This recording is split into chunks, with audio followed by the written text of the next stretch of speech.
Jornal e agora está em rede local de televisão. E o que isso significa? Que a gente está mais perto um do outro e que agora é hora de ver as notícias que mexem com a nossa vida. Eu sou Felipe Malta e começa agora nosso jornal responsável, mas que jamais perde o otimismo.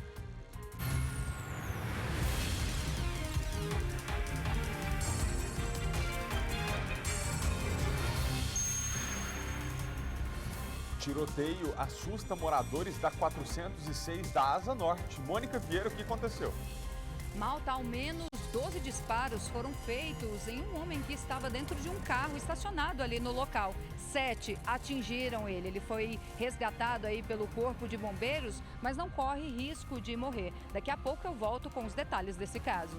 Peraí, coisa muito séria, hein, gente? Um crime, né, com todas as características de execução até agora, que acontece a metros de distância do Hospital Universitário de Brasília, por exemplo, da UNB, numa região dita policiada. A gente vai ver também atualização no caso da jovem que caiu de um prédio em Águas Claras e morreu. Vocês sabem que ninguém sabe o que essa mulher foi fazer, né? Passar de um apartamento para o outro, pela sacada do lado de fora. Maicon Leão, é com você.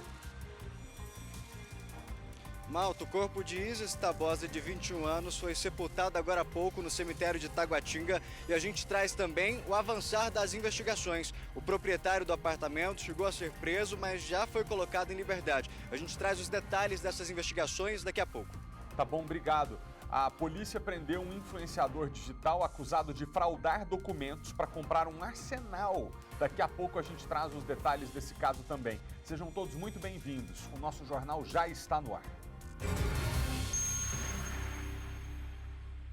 Um jovem de 23 anos foi atingido por 7 tiros na Asa Norte na noite de quarta-feira, ontem. Segundo a polícia militar, ele estava dentro do carro quando foi abordado por 2 homens que chegaram atirando. A repórter Mônica Vieira está no local e passa os detalhes para a gente. Mônica, boa tarde.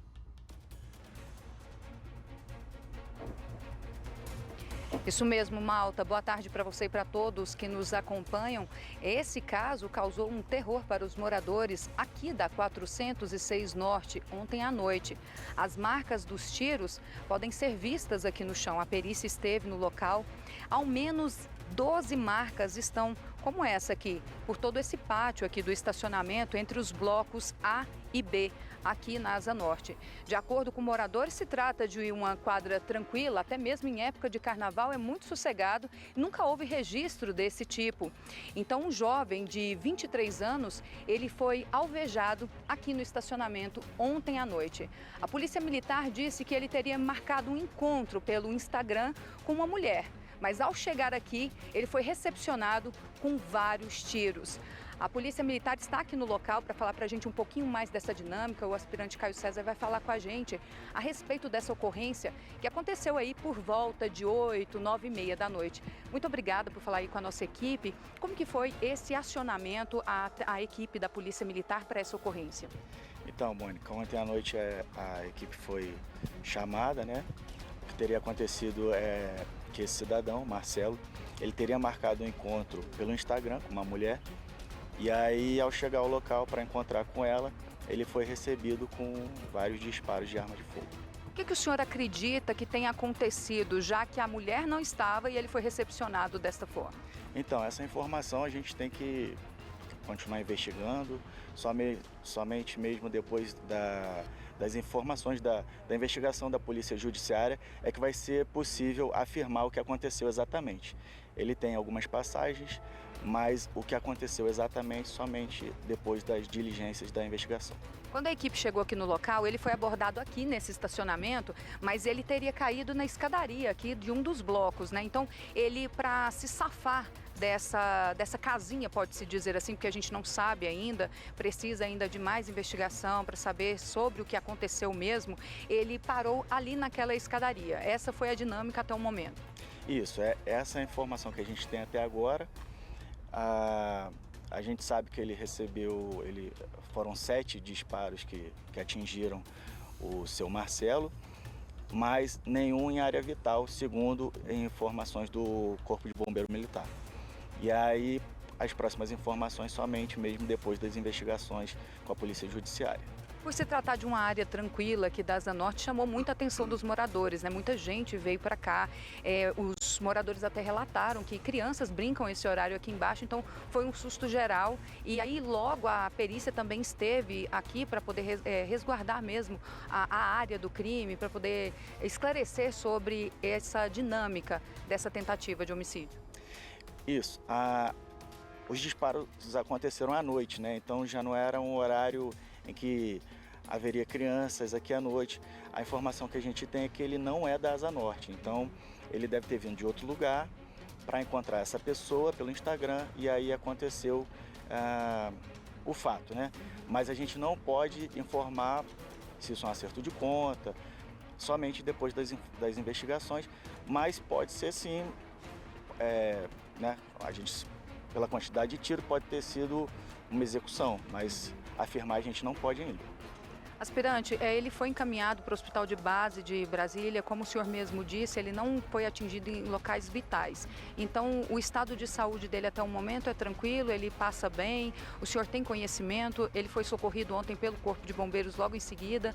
Nós tivemos relatos de moradores de que ele estava bem ensanguentado, foi uma cena bem pesada de se ver. O que o senhor tem para dizer para nós? O que eu tenho para dizer é que, apesar dele ter recebido 7 disparos, nenhum foi em área vital, então ele passa bem, ele não corre risco de morrer. Tá bom? Daqui para frente agora só mesmo as investigações para poder realmente esclarecer tudo o que aconteceu, qual foi a intenção, a dinâmica, ao certo, para poder sanar essas dúvidas aqui, essas incógnitas, né, que ficam.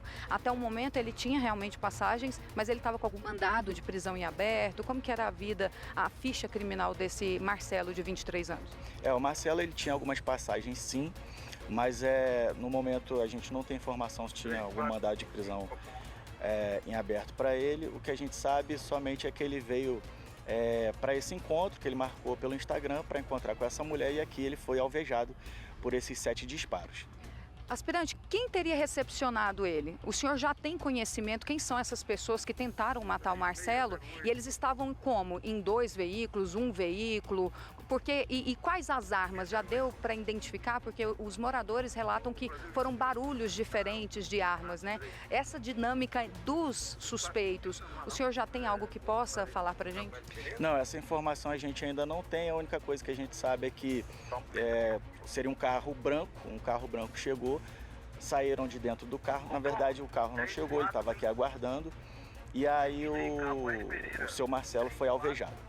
Obrigada, aspirante Caio César, da Polícia Militar, que falou com a gente, esclareceu aí sobre essa ocorrência que aconteceu aqui na 406 Norte ontem, no finzinho da noite, entre 8 e 9 e meia da noite. E nós conversamos com uma moradora que acompanhou tudo. Ela disse que ouviu os disparos, mas achava que se tratava, aí por ser a primeira semana do ano, de fogos de artifício, que crianças soltando bombinha. Vamos ouvir o que ela disse. Eu moro aqui já há quase 18 anos, é uma quadra bastante tranquila. Esse tipo de coisa aqui a gente nunca viu, não. Nem mesmo na época de carnaval tem relatos de violência desse nível? Não, carnaval essa quadra fica bem cheia, né? E as pessoas cantando, brincando, normal, um carnaval, mas eu nunca nem assisti briga aqui. E você acordar, passear com seu cachorro e se deparar com um carro alvejado, né, com marcas no chão, o que passa pela sua cabeça? Agora eu assustei, porque eu quis acreditar que eram fogos. Então, agora que eu cheguei aqui e vi esse carro todo assim, baleado, né, todo furado, eu fiquei bem cabreira. Eu acho que à noite vai ser difícil eu passear por aqui. Qual que é a sensação? Eu estou muito surpresa. É uma sensação de insegurança, assim, que a qualquer momento você pode ser pega de surpresa em algum evento que você não está esperando, né? É um crime bem estranho. Foi uma loucura aqui. Eu tremia, porque quando o rapaz começou a dar tiro aleatoriamente, a gente pensou, meu Deus, pode atingir as janelas. A gente se abaixou assim. E foi um pânico? Foi um pânico total. Eu moro aqui há 5 anos, eu nunca tinha visto isso, nunca tinha visto uma coisa dessa. E eu tô vendo que você tem um bebê conforto aqui, né, uma cadeirinha para carregar, provavelmente você tem um filho pequeno, né? O que passa pela sua cabeça? Você já pensou se você estivesse chegando aqui nesse momento, qual que é o filme que passa, o que você sente, né, ao ver a situação do seu veículo agora e perceber que, graças a Deus, saiu ilesa? Nossa, foi um alívio e um desespero, exatamente isso. A gente pensou, meu Deus, e se eu estivesse chegando? Porque geralmente essa hora as crianças estão brincando aqui embaixo, meus filhos, né? E a neném também, eu fiquei morrendo de medo. Pensei, nossa, graças a Deus a gente não tava aqui embaixo, mas geralmente isso era a gente tá brincando com as crianças, até o chinelo do rapaz com aqui. Esse aqui não é de vocês, Não, provavelmente não é do rapaz que estava se escondendo entre os veículos para poder se livrar. Ontem também, o carro dele, quando a gente viu, estava atravessado aqui na frente do nosso. Então, o que dá a entender, parece que o rapaz saiu do carro correndo. E quando ele chegou lá na escada, ele foi atingido. Mas a gente ficou super assustado, mas graças a Deus nada aconteceu, só o prejuízo, né? Do carro, mas dos males o menor. Bens materiais a gente corre atrás, o importante é a vida, né? Então a dinâmica foi praticamente essa. O tiroteio aconteceu no estacionamento, para ele se livrar desses tiros, ele saiu do carro e naquela escadaria foi onde ele realmente se prostrou ali devido aos inúmeros disparos que atingiram. Sim, até aqui tava o chinelo dele, o celular, o que dá pra gente perceber que provavelmente ele correu aqui e perdeu as coisas dele e foi atingido lá na escada. E quando ele foi socorrido, qual que era a cena dele? Como ele estava? Tava todo ensanguentado. Eu vi um tiro no ombro, um na perna e um no braço. Só o que eu consegui ver, mas não sei se atingiu mais vezes, se eu não consegui ver, mas essa aqui foi uma loucura. Tinha um pessoal lá embaixo, no futebol veio um monte de gente correndo, todo mundo tentando ajudar ele, mas graças a Deus, espero que esteja bem. Foi um desespero só. Foi muito desesperador, mas graças a Deus deu tudo certo no fim. Qual que é o seu nome mesmo, perdão? Emily de quê? Barbosa. Emily Barbosa, obrigada aí pela entrevista. Pois é, Malta, a Emily Barbosa é moradora aqui do prédio onde tudo aconteceu, né, em um dos blocos, e relatou que ela acompanhou ontem pela janela os disparos, o barulho, a dinâmica, inclusive foi uma das pessoas que ligou para o socorro para poder atender esse rapaz que foi alvejado naquela escada ali. Então, esse é o relato de mais uma moradora aqui do bloco da 406 Norte, aqui em Brasília. Obrigado. Deixa eu agradecer aqui a Mônica, né, pela reportagem, por ter conversado com os moradores ali da 406 Norte. Gente, é importante a gente prestar atenção no fato de que esse menino de 23 anos foi abordado ali, supostamente teria marcado um encontro com uma mulher pelo Instagram, e aí no ponto de encontro marcado na 406 da Asa Norte, ele é abordado por criminosos e a partir de então empreende fuga quando percebe que começa a ser alvo de vários tiros disparados um seguido do outro. Por que eu estou chamando a atenção para isso? Quando a gente trata aqui de emboscadas armadas por criminosos para pegar aquela pessoa que tenta conhecer alguém num aplicativo de namoro ou pela internet, o que a gente costuma dizer? Olha, tome muito cuidado, não marque um encontro com uma pessoa que você não conhece pessoalmente num lugar isolado, num lugar ermo, onde você não pode pedir ajuda. Tudo bem que o plano piloto em várias regiões de noite, né, fica escuro, fica ermo, mas o local marcado é no centro de Brasília. Então, é importante a gente destacar aqui criminosos que vão atrás da sua vítima e que disparam 7 vezes arma de fogo na região central de Brasília, talvez das mais policiadas do Brasil, não estão com muito medo da polícia, né?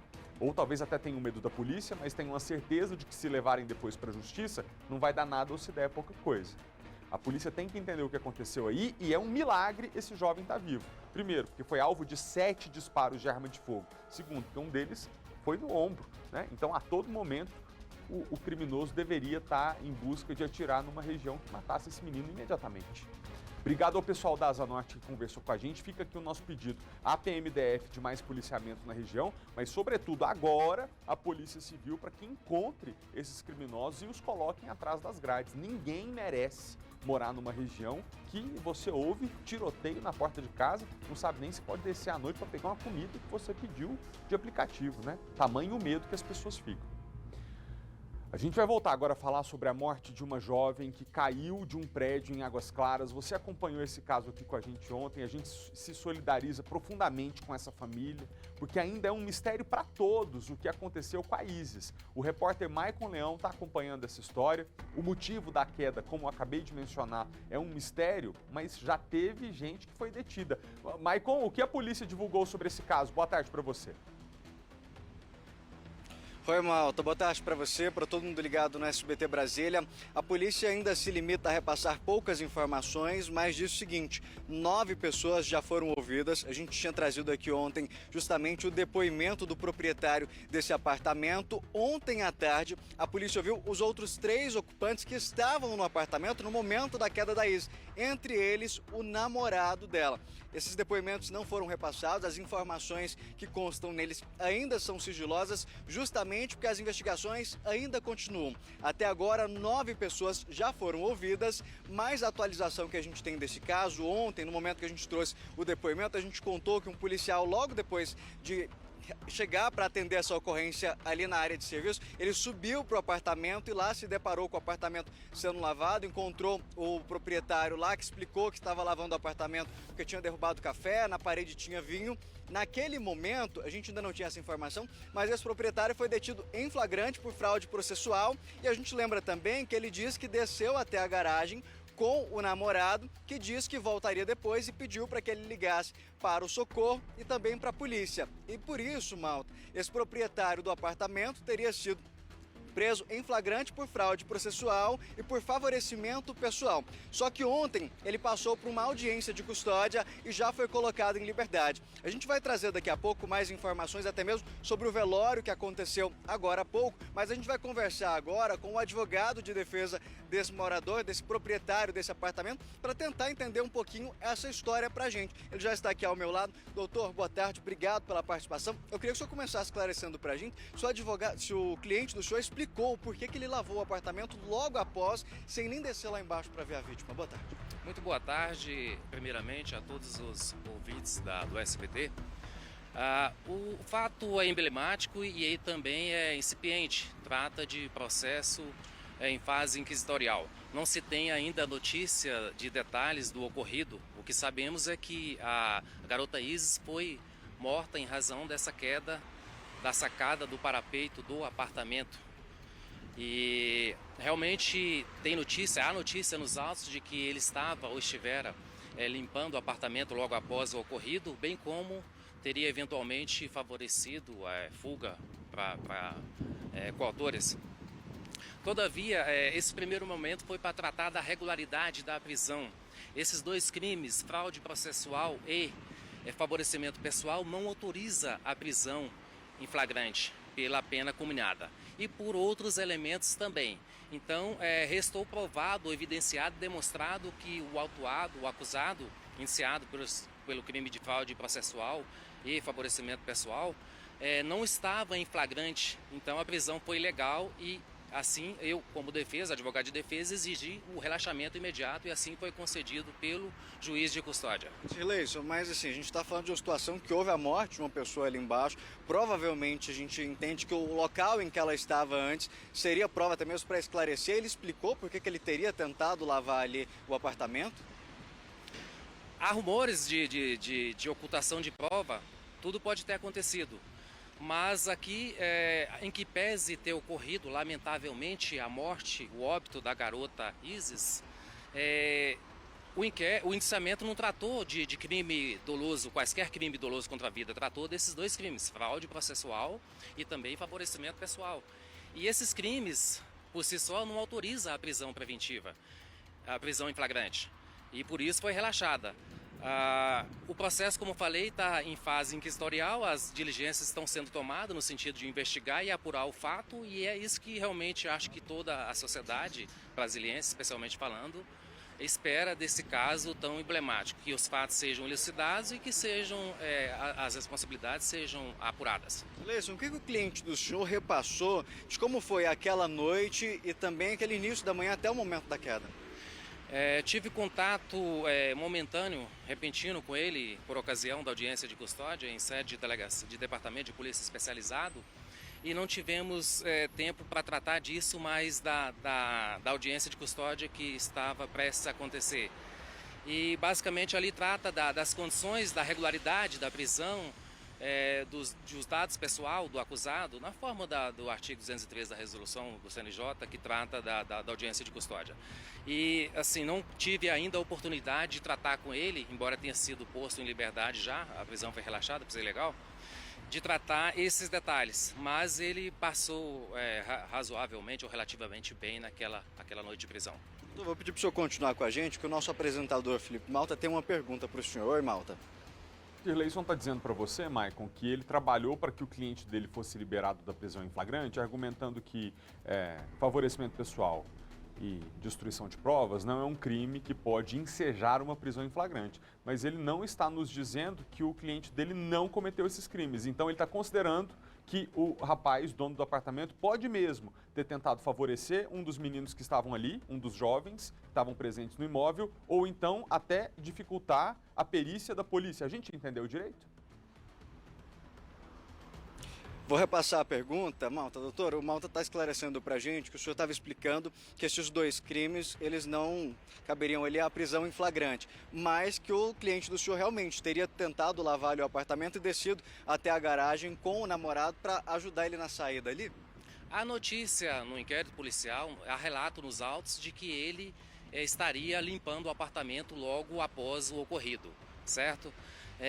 Em que pese isso, também não autoriza, né, a prisão, porque esses dois crimes não combinam nem pena de reclusão, de detenção, fraude processual e favorecimento pessoal. Mas ele teria tentado lavar lá e desceu com a notícia nos autos, isso não foi apurado ainda, a notícia de que ele teria tentado limpar, bem como a notícia nos autos de um advogado, uma testemunha ocular do fato aqui em uma das torres do DF Plaza que visualizou a vítima caindo sozinha do parapeito do apartamento. Então, assim, são várias informações conflitantes e, então, por ser o caso muito incipiente, não dá ainda para se ter noção de culpas. A gente não discute culpa nesse primeiro momento, mas como foi falado, discutimos a regularidade da prisão. Ele foi posto em liberdade e pode, eventualmente, responder por uma ação penal. Obrigado pela participação do senhor aqui no SBT Brasília. É isso, Malta. As investigações continuam. Como a gente disse, ontem as outras 3 pessoas que ainda faltavam, que são os outros 3 homens que estavam ali no apartamento, justamente no momento dessa queda, a gente lembra que o proprietário estava dormindo e que o namorado da Isis, junto com outros 2 amigos, estavam ali no apartamento no meio daquela situação que, como a gente disse, o próprio cliente dele relatou no depoimento que foi uma noite, um início de manhã ali de confusões, que houve sim uma briga ali entre a Isis e o namorado e que ele acabou dormindo no meio dessa confusão e que foi acordado depois por essas 3 pessoas. Foram esses 3 que foram ouvidos ontem pela Polícia Civil.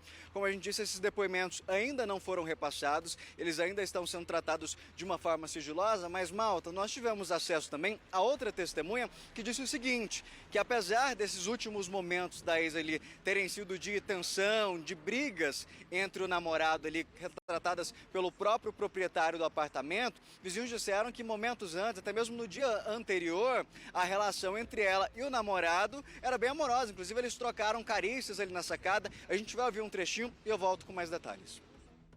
Eu não cheguei a ver, né, o momento da queda, né? Eu vi depois dela no chão, já com um pano, e depois montaram a tenda, né, em volta dela, né? Mas nos dias anteriores eu cheguei a ver ela com o namorado, né, se beijando na sacada. Então, eu até lembrei disso quando me falaram que foi no 5º andar, que foi realmente de lá, porque no de cima tem um rapaz, né, à esquerda que tá de rede, a gente vê assim os moradores, a gente fica brincando, né, olha ali o rapaz na rede e tal, enfim. E eu vi eles se beijando na sacada, então assim, pelo que a gente ouviu aqui, a gente não viu uma briga, né, que ela tem as versões aqui no andar, a gente não chegou a ver uma briga. O que a gente viu mesmo, o pessoal viu, foi ela sentada na sacada. Depois que eu vi foi ela ali no chão, né? Pois é, Malta, agora a polícia segue investigando para entender toda essa situação, desde o momento em que eles chegaram. Ontem, no depoimento que a gente teve acesso desse morador, ele disse que o casal chegou na madrugada acompanhado desses 2 amigos. que eles passaram ali à noite, saíram logo depois para comprar bebidas e que na volta a ex estaria com um corte na mão e que os dois estariam discutindo por conta de dinheiro. E que depois eles seguiram, esse morador acabou indo deitar, estava cansado, segundo ele no depoimento, acordou depois, no momento de uma discussão, escutando a ex gritando ai, ai, ai, e eles trocando soco, a situação teria normalizado e depois ele acabou voltando a dormir. Ele disse também nesse depoimento à Polícia Civil lá na delegacia o seguinte, que em uma dessas confusões, esse namorado da ex teria inclusive quebrado o aparelho celular dela e que só depois ele foi acordado, ele não presenciou esse momento em que a ex passa pela sacada para o apartamento ao lado, e que, segundo testemunhas, no momento em que ela tenta voltar, ela chega a passar uma perna, se desequilibra, consegue segurar ali na sacada, mas não teria suportado o peso e acaba caindo. Durante todo esse momento, segundo o morador, o proprietário do apartamento, ele estava dormindo. Ele só é acordado depois por esses 3 homens que já acordam para ele dando a notícia. Olha, a Isis caiu e morreu. A dinâmica de por onde essas outras pessoas saíram, por exemplo, 2 deles teriam saído pela portaria principal e o namorado teria saído pela garagem, justamente o local aonde esse proprietário teria ido com ele. E lá embaixo eles tiveram aquele diálogo que ele disse o seguinte para esse proprietário: eu vou, mas eu volto porque alguns pertences pessoais nossos ainda ficaram aí. Chama o socorro e chama a polícia. Poucos momentos depois, Malta, já no outro depoimento do policial que atendeu essa ocorrência, ele diz o seguinte: que eles prestaram os primeiros socorros lá embaixo, perceberam que a vítima tinha morrido e aí começa a fazer o levantamento das provas, separar lá, isolar o local do crime, né, para levantar as informações, para saber se houve um crime, se foi um acidente, para que possa acontecer a investigação policial.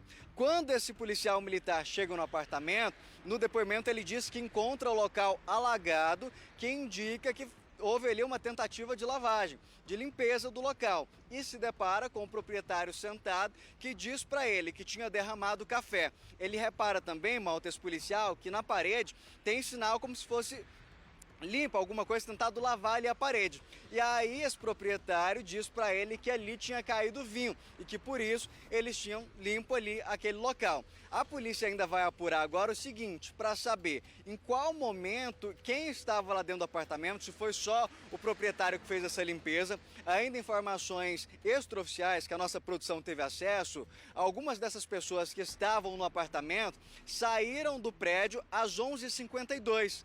Lembra que a brigada foi acionada às 11h50, ou seja, 2 minutos depois que a queda acontece, essas pessoas deixam o apartamento ali pela portaria principal. Está sendo feito o levantamento para saber certinho como foi essa saída, tudo sendo levantado, por que eles foram embora, por que eles nem sequer chegaram a ir lá na área onde o corpo da Isis caiu ali próximo à piscina. Várias testemunhas relatam que eles chegaram a aparecer ali na janela, um deles coloca a mão na cabeça, assustado com a cena que vê, mas em momento algum eles teriam descido para prestar socorro. Tanto que a gente veio por essa margem de tempo de 11h50, o momento em que a brigada é acionada, para 11h52, que é justamente o momento em que a câmera de segurança flagra uma dessas pessoas saindo do condomínio. Então, tudo isso ainda está sendo apurado e agora a polícia aguarda o laudo da perícia dentro do apartamento e também até mesmo da queda para entender como foi essa queda para concluir as investigações. E, Malta, em meio a toda essa incerteza, hoje pela manhã, a família da Isis se despediu dela em um velório rápido ali no cemitério de Taguatinga. O corpo começou a ser velado pouco depois das 8 horas da manhã e foi sepultado pouco antes das 11 horas. Um velório com muitas pessoas emocionadas, abaladas, arrasadas. Eles preferiram não gravar entrevistas, mas todo mundo ainda querendo entender o que aconteceu dentro desse apartamento, né, Malta?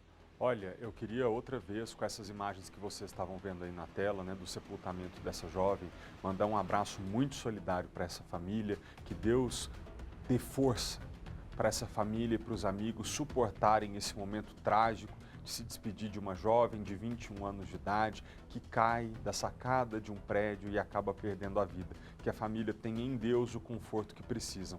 Agora, da parte da polícia, é preciso que a investigação continue. E me chamou muita atenção, Maicon, por isso que eu te interrompi agora há pouco, que o advogado explicou tecnicamente o trabalho dele de pedir à polícia que relaxasse a prisão em flagrante, já que os 2 crimes apontados como cometidos pelo cliente dele não justificariam uma prisão em flagrante, mas ele não diz aqui para a gente ao vivo que o cliente dele não cometeu os crimes. Então, até agora, o que fica é um indício de que esse dono do apartamento realmente tenha agido para dificultar o trabalho da investigação a partir do momento que limpa a cena do fato. Não podemos ainda falar em crime, porque ela pode ter caído sozinha ou não motivada por ninguém, então a cena do fato, e também porque facilita a saída dos outros rapazes do apartamento antes mesmo da chegada dos bombeiros e da polícia. Isso precisará ser apurado. O que você tem de informação, Maicon, a respeito do namorado e dos outros homens que estavam no apartamento? A polícia já os ouviu? Malta, a polícia divulgou apenas uma nota dizendo que o depoimento das outras 3 pessoas, ou seja, o namorado e os 2 amigos, aconteceu ontem. Eles foram ouvidos, mas a gente não tem informação se esse namorado, por exemplo, chegou a ser detido, quanto tempo durou esse depoimento. Essas informações ainda estão sendo tratadas de forma sigilosa pela Polícia Civil. Aproveitando só um gancho do que você comentou, que o proprietário do apartamento não disse que não cometeu esses crimes de fraude processual, nem de favorecimento pessoal, no próprio depoimento, ele fala que lavou o apartamento ali, que realmente tentou limpar a parede onde teria derramado vinho, mas a polícia encontrou também esse soldado que fez esse primeiro contato ali dentro do apartamento, o celular da Isis que estava quebrado, que segundo o próprio proprietário do apartamento, dono do apartamento, disse que ele teria sido quebrado pelo ficante. Na verdade, ele disse que era do ficante desse, ele chegou a falar o nome, a gente vai resguardar nesse primeiro momento, que seria do namorado da Isis, que ele tratou como ficante. E disse também o seguinte, esse policial no depoimento, que na cortina ele encontrou manchas de sangue. Agora a perícia vai poder explicar o que aconteceu, como esse sangue foi para lá, se seria desse corte, como o proprietário disse, ela chegou, depois que eles saíram para comprar bebida, ela já retornou com esse corte na mão. De que forma esse sangue teria passado lá, apenas a perícia vai poder dizer. Maicon, pelas informações, a você de casa, agora 12h10, a gente vai fazer uma rápida pausa e volta já. Continuando agora o nosso jornal, o homem que matou a cabeleireira Miriam Nunes lá em Ceilândia se entregou à polícia. A repórter lá, a Raíssa Lomonte, está acompanhando essa história pra gente. Ô Raíssa, boa tarde para você. Ele é então o marido da vítima? Oi, Malta, boa tarde a todos. Esse acusado se entregou à polícia na tarde de ontem, aí vamos relembrar o caso, mas já te respondendo sim, ele é o ex-marido, né, dessa vítima. Bom, o crime foi no dia 2 de janeiro, bem no início do ano, por volta de 9 da noite lá em Ceilândia. Lembrando que na data, esse foi o 3º feminicídio registrado no DF em 48 horas. A vítima foi morta na residência do casal, enforcada então pelo companheiro, se é que ele pode receber esse título, né, de 51 anos, isso na presença do filho, um bebê de menos de 1 mês de vida. Para esse crime, que foi classificado até como passional, ele teria utilizado um cinto para enforcar a vítima. Ela foi encontrada por familiares que chamaram então o Corpo de Bombeiros. E aí, quando os profissionais chegaram na residência, já encontraram a mulher sem vida e o homem então fugiu. O casal se relacionava há cerca de 1 ano e tinha histórico de violência doméstica. Em novembro do ano passado, quando ela estava no 9º mês de gestação, a vítima procurou a Polícia Civil e comunicou episódios de ameaça de morte, né, por parte dele e agressões físicas. Inclusive, ele teria cortado o cabelo dela à força no ano passado e então ela foi encaminhada à casa-abrigo para ficar em segurança. Mas depois foi dar à luz ao bebê e resolveu reatar o relacionamento, né, após dar à luz ao menino. Além desse bebê de menos de 1 mês de vida, a Miriam deixa 2 filhas, uma de 8 anos e outra de 6 anos de idade. A Delegacia Especial de Atendimento à Mulher, a DEM, investigava os fatos e pediu até ajuda, né, à população para encontrar o paradeiro de André Luiz, que era o companheiro de Miriam. Na quarta-feira, então, ontem à tarde, ele se entregou à polícia. E aí o bebezinho foi levado para a casa de familiares, de parentes da Miriam. Bom, ele segue preso cautelarmente e à disposição da justiça. Obrigado, Raíssa, pelas informações.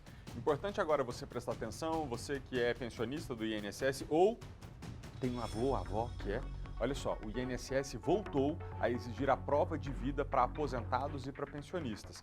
Tem uma boa notícia aí, a maioria não vai precisar ir presencialmente às agências. Vamos entender agora na reportagem.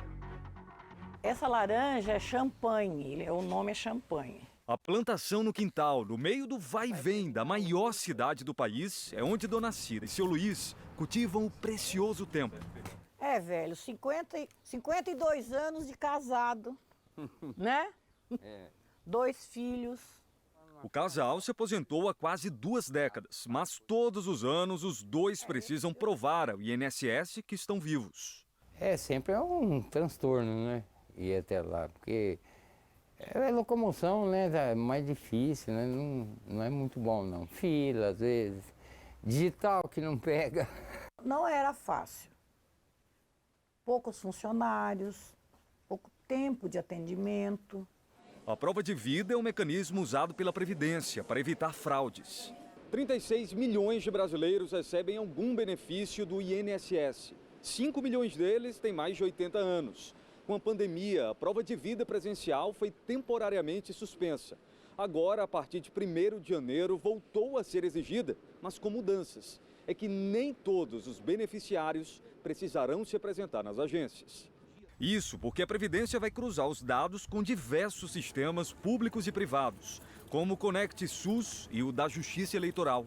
Se você, de repente, votou nas eleições agora, como os dados da Justiça Eleitoral com os dados do INSS estão agora interligados, ele vai lá e diz, opa, essa pessoa já foi lá agora em outubro para votar, então eu sei que ela está viva, essa pessoa não precisará ir na agência ou nos bancos conveniados. Se o INSS não encontrar nenhuma movimentação do beneficiário, ele será convocado a fazer a prova de vida presencial, ou seja, comparecer a uma agência. O que ainda deve acontecer com cerca de 20% dos aposentados e pensionistas. Aqueles que, se convocados, tiverem dificuldade de locomoção, podem solicitar o atendimento em casa. Você pode fazer um requerimento, e esse requerimento é feito pelo meu INSS, você faz aquele requerimento para que a prova de vida seja feita no local que você está. Para a Dona Cida, que votou nas últimas eleições, o tempo que ela precisaria para provar que está viva. Agora a gente vai ter mais tempo para viver. Muita saúde para a senhora. Os bancos credenciados e os portais dos departamentos de trânsito dos estados já disponibilizaram aos contribuintes o valor do primeiro imposto do ano que a gente tem que pagar.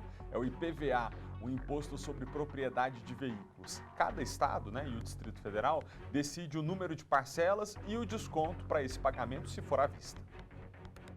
Todo começo de ano é um sufoco com tanta conta para pagar. Rematrícula, né?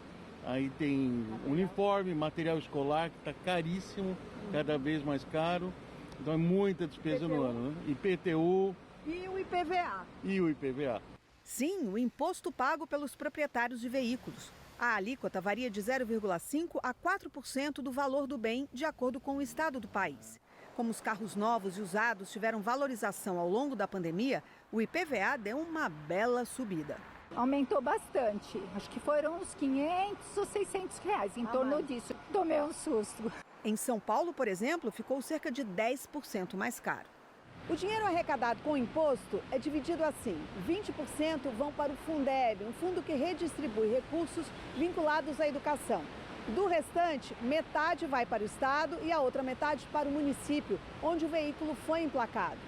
Cada estado tem autonomia para definir as regras de cobrança, como desconto e parcelamento.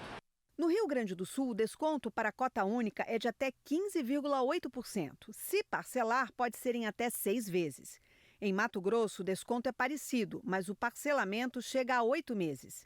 Na Bahia, descontaço, 20% à vista. Parcelado, 5 mensais. Goiás tem o maior prazo de parcelamento, 10 vezes, e desconto de 10% à vista. Rio de Janeiro e São Paulo oferecem desconto igual, 3%, mas o prazo das parcelas é maior para os paulistas. Sorte do Yuri, o IPVA do carro da família vai custar R$ 5.800. Ele e a esposa pensaram em apertar o orçamento e pagar em cota única, mas reviram a decisão. Quando eu prestei atenção e fui colocar na ponta do lápis o impacto que esse pagar à vista geraria no meu orçamento deste mês e que poderia comprometer as contas dos meses seguintes, eu comecei a reconsiderar a minha decisão e pensei no parcelamento como uma decisão mais acertada. Ainda surgiu uma continha nova, né? É, exatamente. Agora tem ali a nossa neném, que tem plano de saúde, tem fralda, né, vai entrar na introdução alimentar. A recomendação deste educador financeiro é quitar o imposto usando desconto, que é maior do que o rendimento de uma aplicação em renda fixa no período. Mas ele faz uma ressalva. Para quem está com um orçamento um pouco mais ajustado, o parcelamento é sem dúvida mais benéfico, porque por mais que haja o desconto, ele vai poder usar esse capital para outros compromissos, como o próprio IPTU, material escolar, e assim ele consegue ter flexibilidade. Acho que independentemente da modalidade, o importante é não comprometer o orçamento. De volta às notícias locais, a polícia do DF continua em busca dos autores da agressão covarde contra um jovem com transtorno do espectro autista que acabou perdendo o olho ao ser espancado no Parque de Águas Claras. A repórter Mônica Vieira tem as informações pra gente. Mônica, é com você. Isso mesmo, viu, Malta? Inclusive, a nossa produção recebeu informação de que esse caso iria passar de lesão corporal gravíssima para tentativa de homicídio. A advogada da família desse jovem, Ellen, ela nos informou que ainda não foi notificada sobre essa alteração aí do caso, mas que hoje à tarde ela deve conversar com o delegado responsável por esse caso para alinhar e saber em que pé está, para poder dar continuidade aí às investigações. Ontem a nossa equipe esteve lá na quadra onde tudo aconteceu, inclusive eu gravei com uma das testemunhas, o pai de duas meninas que estava numa quadra vizinha com as crianças brincando, quando viu tudo, o momento em que esse jovem e o irmão foram agredidos. Acompanhe. Eu estava com minhas filhas, que todo final de tarde eu levo elas para jogar vôlei, né? Foi a hora que aconteceu a agressão lá, que eu vi os meninos brigando.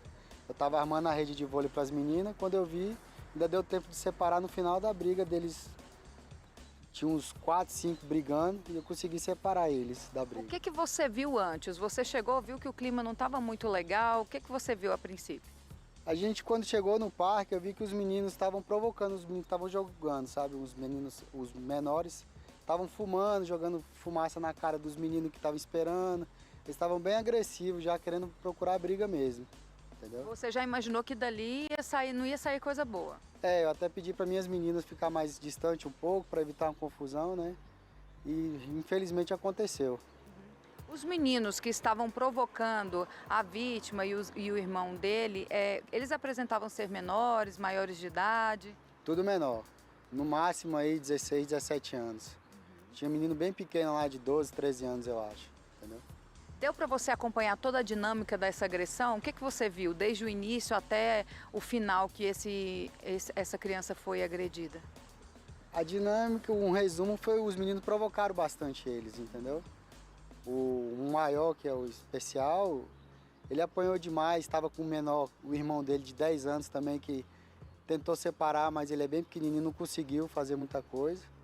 E eles estavam num grupo maior, infelizmente eles levaram vantagem, né? Depois de agredir eles fugiram? Como que foi? Depois que eu consegui separar, eu fui tentar lavar o rosto do menino que estava sangrando muito, o olho, o nariz. No que eu estava limpando ele, ajudando ele a se limpar, eles conseguiram fugir. Eu entrei em contato com o pessoal da administração, com os vigilantes que tinham. Ele disse que não podia fazer nada porque eram menor e eles se evadiram do local. Como que foi a reação do irmão da vítima? O menor ficou muito desesperado, coitado. Ele chorava muito, tentando separar o irmão dele, que apanhou bastante. Mas ele não conseguiu fazer nada. Ele foi um guerreiro, viu? O desespero dele foi muito na hora. Vocês conseguiram falar com os pais, tanto dos meninos que foram, que agrediram a vítima, quanto o do que foi agredido por esse grupo? Eu consegui, logo em seguida, entrar em contato com a mãe do que foi agredido. Os agressores a gente não conseguiu nada, porque eles foram embora, né? Eles saíram correndo logo em seguida. E aí o menino logo foi socorrido pelo corpo de bombeiros, como que foi? Depois que a gente limpou, ele jogou uma água no rosto dele, eu liguei pro bombeiro, rapidinho o bombeiro chegou. Não foi 15 minutos, os bombeiros chegaram. Você imaginava que a gravidade desse caso? Não, eu não imaginava que o menino ia perder a visão. Foi uma fatalidade por causa de jogo de bola, né? Uma agressão de graça, sem... Nada justifica a tamanha agressão por causa de jogo, né? Pois é, Malta, o Sanir Souza, esse que falou com a nossa equipe ontem, ele relatou todo o caso. Ele estava no local com as filhas, né, armando ali a rede de vôlei, quando tudo aconteceu. A vítima de 22 anos, um jovem autista, ele teve o olho perfurado por um canivete, foi encaminhado para o hospital, mas infelizmente ele perdeu a visão, perdeu esse olho, continua internado e agora a polícia tenta localizar esses agressores. Esse caso aconteceu na segunda-feira, nas quadras ali de Águas Claras. Esse irmão dele, um menor de idade, o autista tem 22 anos e o menor, que é o irmão dele, tem 10. Eles já têm esse hábito, de acordo com testemunhas, de descer para jogar nessa quadra. Como de costume, eles fazem isso com muita frequência. Eles foram para a quadra e por ele ter Por ele ser especial, essa vítima, o irmão sempre desce e eles brincam sozinhos, só entre eles, até porque o irmão sabe a dinâmica, como tratar ele, para evitar alguns gatilhos, né, para quem tem essa doença, né, o autismo. O que aconteceu é que a quadra estava sendo também utilizada por outros jovens e esses jovens estariam ali fumando maconha. O irmão de 10 anos ficou ali meio chateado com essa situação, constrangido e chegou, para com isso, não faz isso não, meu irmão está aqui. E eles começaram a jogar essa fumaça no rosto deles.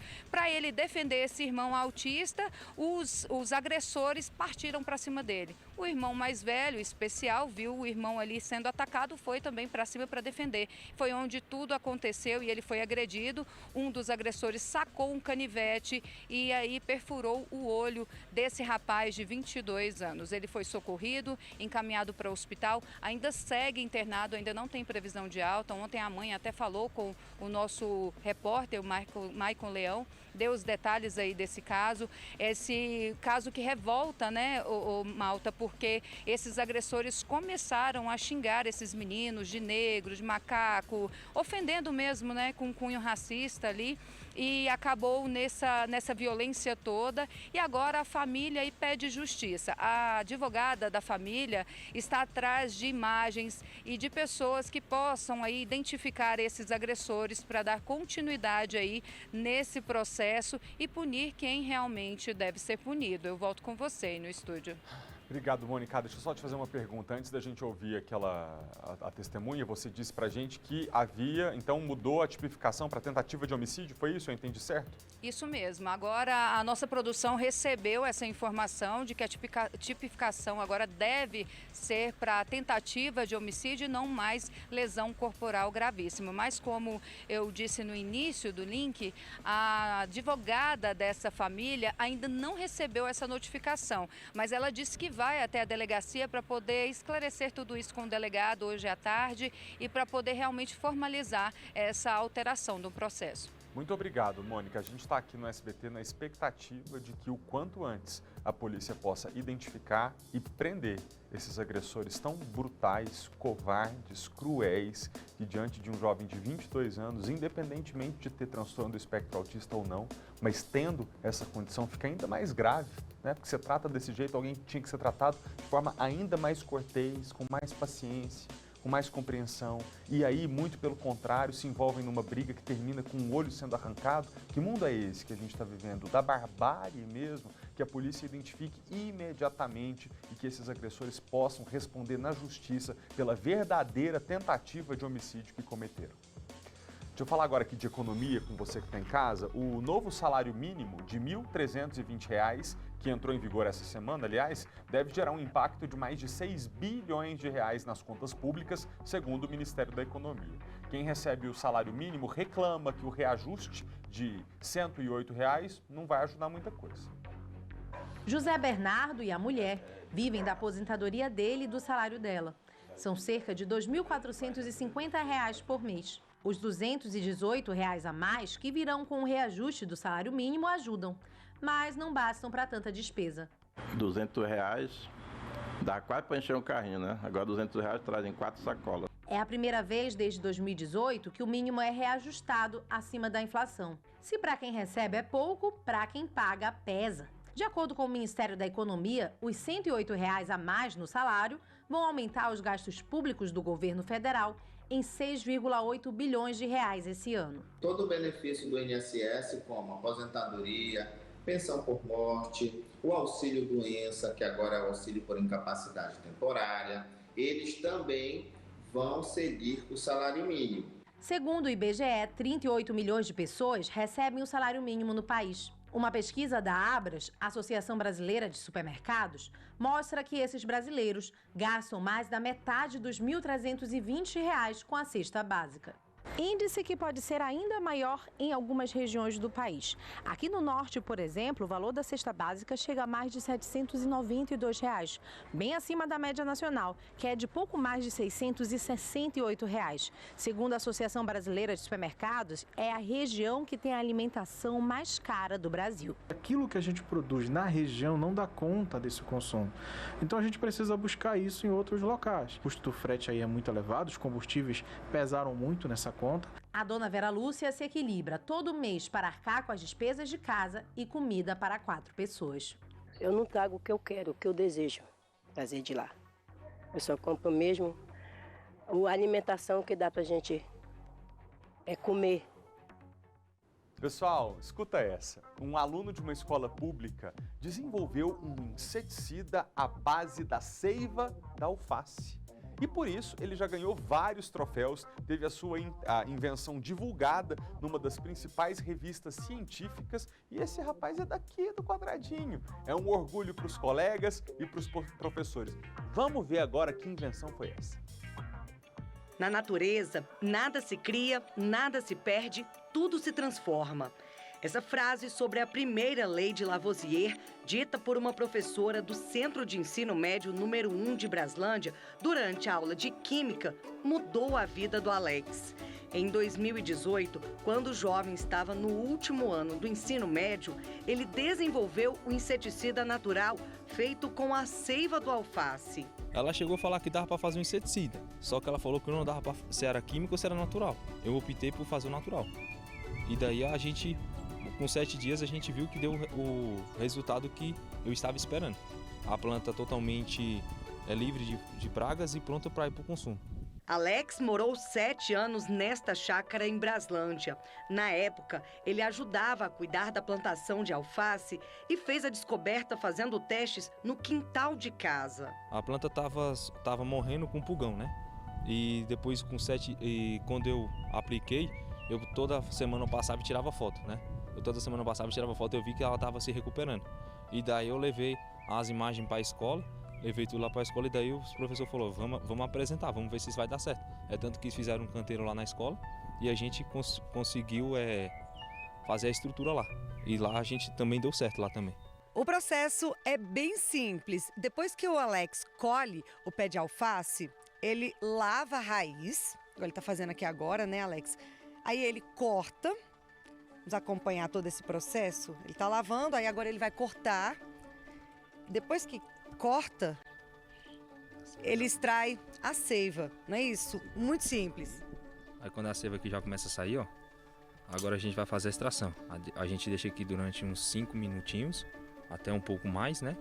Aí Detalhe, o balde tem um pouco de água, né, aqui dentro. Sim, o balde tem um pouco de água. Aí depois a gente corta mais uma camada até a seiva, até ver que o alface já cedeu tudo que tinha de seiva, né? E daí depois a gente bota no borrifador e aplica na planta. O segredo aqui é a quantidade de água que você mistura com a seiva. Qual que é o segredo? O segredo aí é a gente usar a porcentagem de água certa, né? Eu faço com 15 ml e se for preciso eu vou aumentando mais a quantidade de água, né? Quando mais eu vou aumentando mais a quantidade de água, mais ele vai ficando mais forte ainda. Aí depois que você borrifa na plantação, é só esperar alguns dias e a praga já morre. Já morre. O projeto foi divulgado na revista Sétimo Diálogo de Ciências, onde reúne os melhores projetos científicos do DF. E o estudante já ganhou troféus de feiras onde apresentou inseticida. Bom, né? Porque, tipo assim, um menininho de Braslândia, né? Saindo daqui saindo daqui, fazendo palestras também, tudo. Mas é bom que daí já incentiva outros jovens, né, a poder ter metodologia para poder trabalhar isso aí. O menino se tornou o exemplo da escola e orgulho dos professores. Pra gente foi uma coisa assim extraordinária, né? Partindo dele, né? Pelas condições dele, né? Então nós ficamos assim super maravilhados com a ideia, né? Os professores também, cara, o Alex. Então o Alex estava em ênfase pra gente, né? Então pra gente isso foi muito bom. E é uma pessoa sempre lembrada. Hoje, o Alex está no primeiro semestre do curso de agronomia e sonha tirar do papel o projeto desenvolvido na escola. A minha ideia é poder que o Brasil conheça, né? E poder botar esse projeto aí no mercado, né? Quero patentear, quero registrar, quero poder levar ele no laboratório para a gente poder fazer o laudo, né? Que precisa saber o que tem na couve, o que tem na seiva que mata a couve, entendeu? Nossa, gente, eu tô encantado. Que inteligência dele, né? Que disposição de enxergar solução naquilo que a gente usa todos os dias. Parabéns, rapaz. O Distrito Federal fica muito orgulhoso de você. A Polícia Civil investiga donos de oficinas que treinavam os funcionários para mentir para os clientes. Você acredita? Inventando problemas falsos nos carros que eles levavam lá para consertar, para não perceberem os serviços que não tinham sido feitos. Raíssa, boa tarde para você, bem-vinda de volta ao jornal. Quantas vítimas foram identificadas até agora? Olá, Malta, olá os nossos telespectadores, 86 vítimas, viu? Vamos entender essa história, inclusive, Malta, sabe que eu sempre evitei sozinha as oficinas justamente por isso. É claro que tem estabelecimentos muito sérios, mas vira e mexe a gente ouve falar desse tipo de situação, né? Bom, os donos de oficinas tinham como alvo mulheres desacompanhadas e idosos. Como você falou, eles inventavam, olha, todo tipo de serviço. Tanto que o nome dessa operação é Rota Scan, que significa roda fraudada em latim. As equipes cumpriram 11 mandados de busca e apreensão em casas e estabelecimentos comerciais em algumas regiões. Gama, Guará, Lago Norte, Núcleo Bandeirante, Asa Norte, Águas Claras, Taguatinga e Santa Maria. Os crimes apurados são estelionato, organização criminosa e contra as relações de consumo. Agora, essas investigações não começaram agora não, viu? Foram em 2021 que elas tiveram início, quando os consumidores registraram ocorrências sobre práticas abusivas, então, por parte dessas empresas. Os clientes compareciam ao local para trocar a roda e saíam com todo tipo de serviço que eles nem tinham conhecimento e serviços que não eram necessários. Em maio do ano passado, foi deflagrada, então, a primeira parte dessa operação. À época, os investigadores encontraram diversas provas e os estabelecimentos acabaram interditados. Os envolvidos podem ser condenados a mais de 20 anos de prisão e até agora, como eu falei, foram 86 vítimas. Um número expressivo, né, Malta? Os estabelecimentos faziam, como eu disse, a revenda e a manutenção desses pneus e, como eu falei, os fiscais encontraram diversos veículos até à espera para serem atendidos ali, terem algum reparo. Só que esses reparos eram cobrados e não eram feitos. Por quê? Porque os carros não precisavam desse ajuste. Também não tinha uma tabela de preço disponível. O serviço era cobrado de acordo com a cara do cliente. Inclusive, os policiais ficaram até assustados, porque teve cliente que pagou R$20 mil para consertar um carro que valia mais ou menos isso. Então eles se aproveitavam da inocência dessas pessoas, principalmente mulheres sozinhas e idosos. E aí a gente conversou com o delegado Wesley Gustavo Mendes Salomão, que é da Coordenação de Repressão aos Crimes contra o Consumidor. Vamos conferir então o que ele contou para a nossa equipe. A Polícia Civil do Distrito Federal, através da COF e o PROCON, deflagraram a segunda etapa da Operação Rota Scan, que visa coibir a prática de crimes contra as relações de consumo, estelionato e organização criminosa. As investigações tiveram início em 2021, quando consumidores registraram ocorrências policiais narrando que se sentiram compelidos a autorizar a realização de serviços em seus automóveis, e serviços estes alegados necessários e cujos preços estavam acima daqueles cobrados pelo mercado, em 2 empresas, na Asa Sul e na Asa Norte.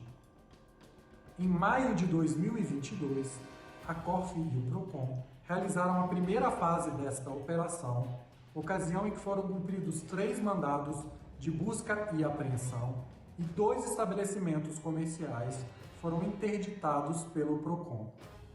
Através do material encontrado nesses estabelecimentos, constatou-se a prática de crimes principalmente contra idosos e mulheres desacompanhadas, sendo que os serviços não eram necessários e os preços cobrados são superiores àqueles de mercado.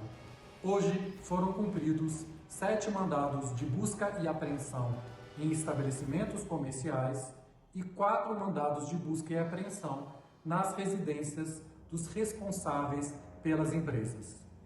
Tais delitos contavam com a participação e conivência de funcionários de empresas do mesmo grupo. Complicado, né, Malta? A pessoa vai trocar um pneu e sai com um monte de serviço que o carro nem precisava. Olha, por decisão do Procon, essas lojas vão ficar interditadas por tempo indeterminado. Não, que coisa boa. O povo safado, né, Raíssa? Outra coisa, gente, chega um idoso ali com um carro de 20 mil reais, aí você aproveita que a pessoa não tem nem ideia do valor do carro dela e cobra 20 mil reais pelo conserto. É uma crueldade com, às vezes, um senhor ou uma senhora que está ali contando as contas, fazendo as contas da pensão para poder sobreviver até o final do mês. O que me deixa aliviado nessa notícia que você traz, Raíssa, é o fato da polícia ter agido e ter identificado, porque a gente fica com a impressão que uma falcatrua como essa, né, de enganar dessa maneira o consumidor, fica impune. Pode até ficar impune lá na justiça, porque a gente sabe como é que funciona a justiça no Brasil. Mas assim, que a polícia identificou, pelo menos agora, que sirva para os outros prestadores de serviço que não têm moral e que não agem de forma decente, que vai ter um dia, se você continuar agindo dessa maneira, que a polícia vai bater a sua porta e que o Procon vai interditar o seu estabelecimento. Porque a única coisa que o pessoal tem medo no Brasil hoje não é nem mais de justiça, é de perder dinheiro. Então que a polícia continue agindo dessa maneira, identifique esses estabelecimentos que lesam os motoristas e consigam acionar o Procon para o estabelecimento ser fechado. O mínimo que tem que ser feito é causar prejuízo para quem causou tanto prejuízo anteriormente a clientes que estavam ali de boa fé, querendo simplesmente a prestação de um serviço bem feito, né? Obrigado, Raíssa. A gente vai tirar uns minutinhos agora do jornal para falar de política nacional. Vamos assistir como foi a posse de Marina Silva no Ministério do Meio Ambiente. Agora o nome é Meio Ambiente e Mudança Climática. A ministra anunciou a criação da Autoridade Nacional de Segurança Climática e uma Secretaria de Combate ao Desmatamento. A cerimônia foi muito disputada. Uma hora antes do evento começar, a fila dava voltas no Palácio do Planalto. Com a lotação do Salão Nobre, um telão foi colocado do lado de fora para que o público pudesse acompanhar o evento. Participaram a primeira-dama, Janja da Silva, e o vice-presidente Geraldo Alckmin, além de líderes indígenas, ambientais e de povos tradicionais.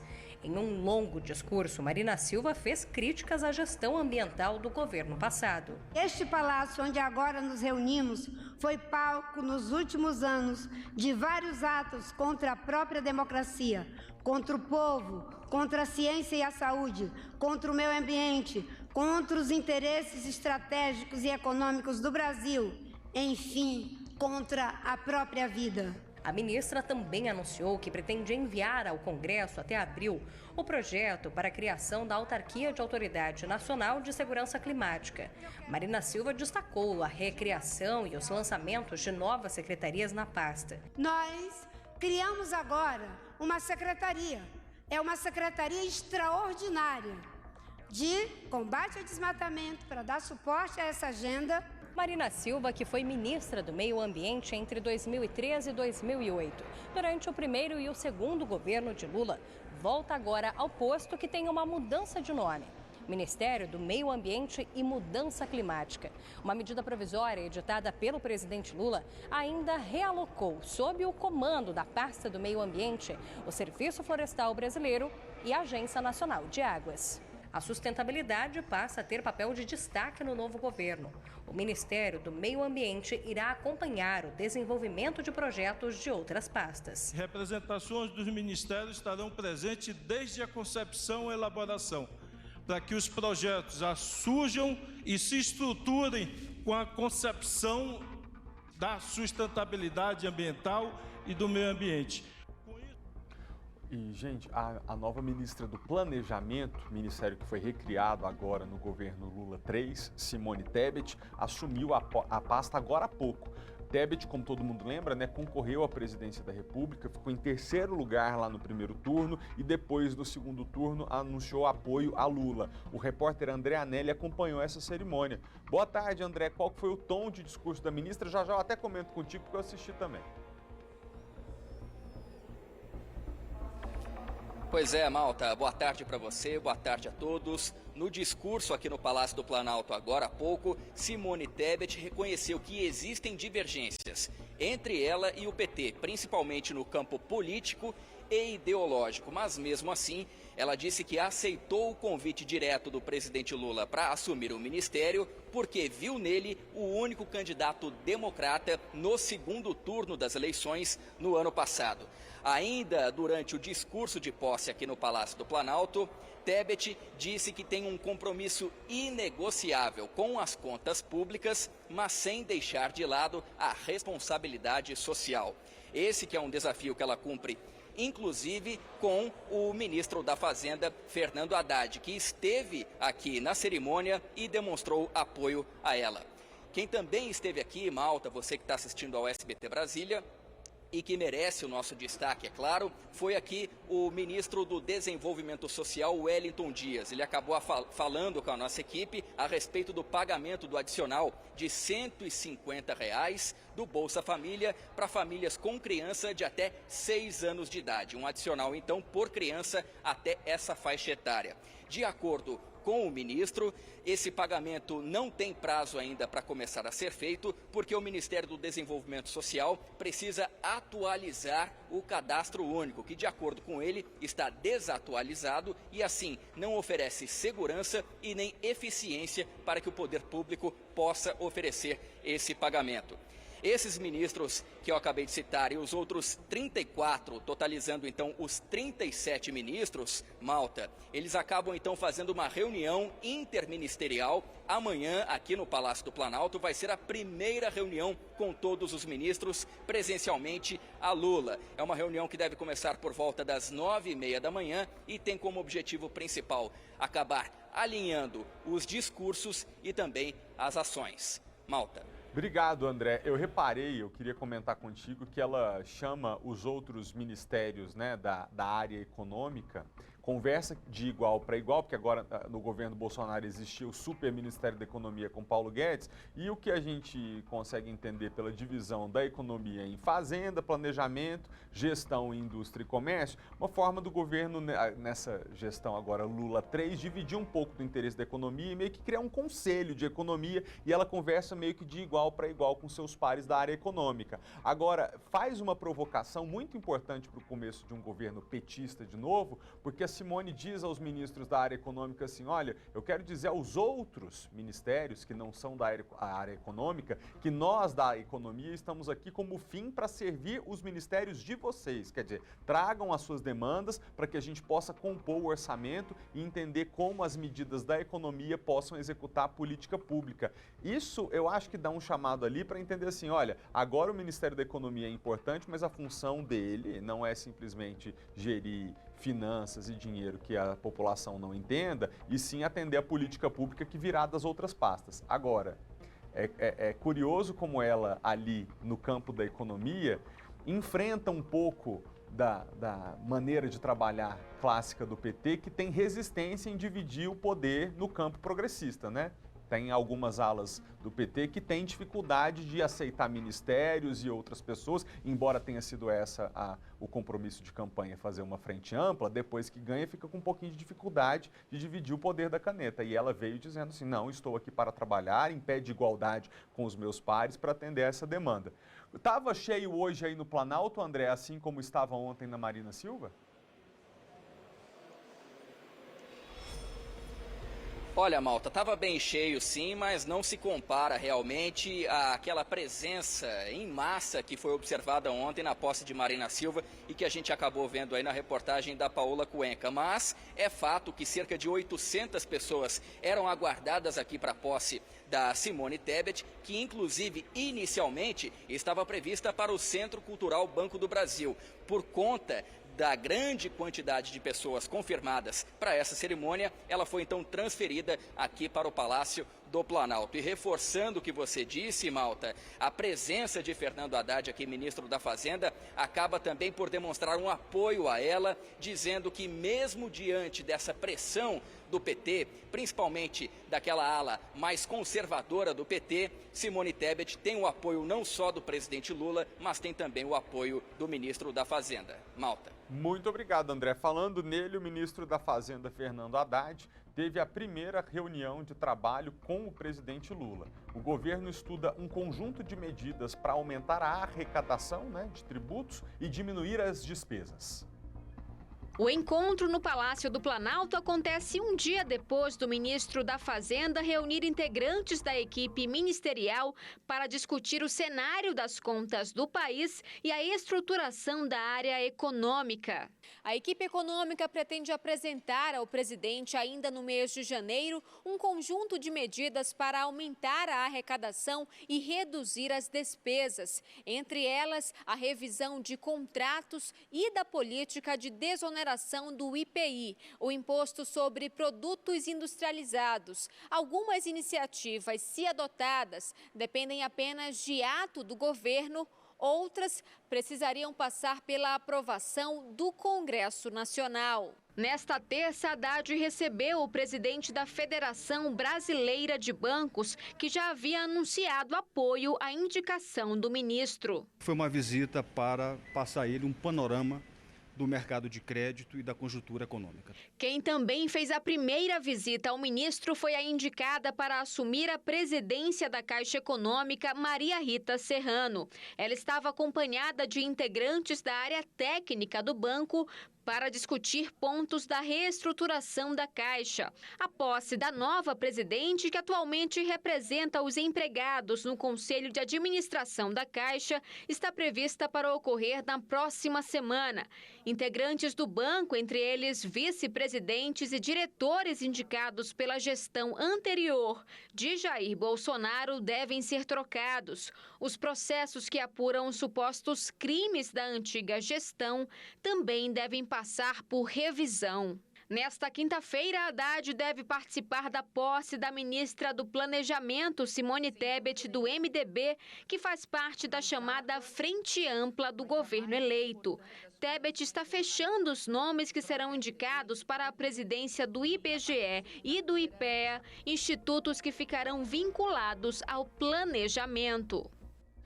De volta às notícias locais, a polícia prendeu um casal que levava uma vida de luxo e muita ostentação. Esse casal faz parte de uma organização criminosa que já deu prejuízo de mais de 3 milhões de reais em golpes contra o INSS, agências de viagens e aluguéis de veículos. Agora, a polícia procura por outros integrantes da quadrilha e os investigadores já sabem. Todos os envolvidos usam mais de uma identidade. Raíssa Lumonte tem as informações pra gente. Raíssa, é com você. Olá, Malta. Olá a todos que nos acompanham. A mulher foi presa em Ceilândia e o homem em Águas Claras. Eles são acusados, de vários crimes, furtos, estelionato, fraudes, enfim, uma verdadeira holding do crime, né? Hold, quando uma organização tem várias empresas, eles tinham, mas tudo de fachada, tudo mediante a fraude. Agora, os detalhes de como essa quadrilha atuava no Distrito Federal e em outros estados, a gente vai saber com a delegada responsável pela investigação, a Elizabeth Frade, aqui da 12ª Delegacia de Polícia, que fica em Taguatinga. Delegada, seja bem-vinda, obrigada pela sua participação aqui com a gente. É até difícil traçar as penas que cada um pode cumprir, porque são tantos crimes praticados por essa quadrilha, né? Como eles atuavam? Boa tarde. Funcionava de uma forma que as tarefas estavam bem divididas, cada um tinha uma função ali na organização criminosa. e, a princípio, todos respondem por isso. E existem outros diversos crimes de furto mediante fraude, estelionato, lavagem de dinheiro, e aí vai de acordo com cada caso as imputações, mas são diversos crimes que essa organização vinha praticando. E quais os crimes chamaram mais a atenção da polícia? Bom, o carro-chefe deles ali pareciam ser as fraudes contra INSS e instituições financeiras. Eles recrutavam, aliciavam pessoas, nós identificamos pelo menos 51 pessoas.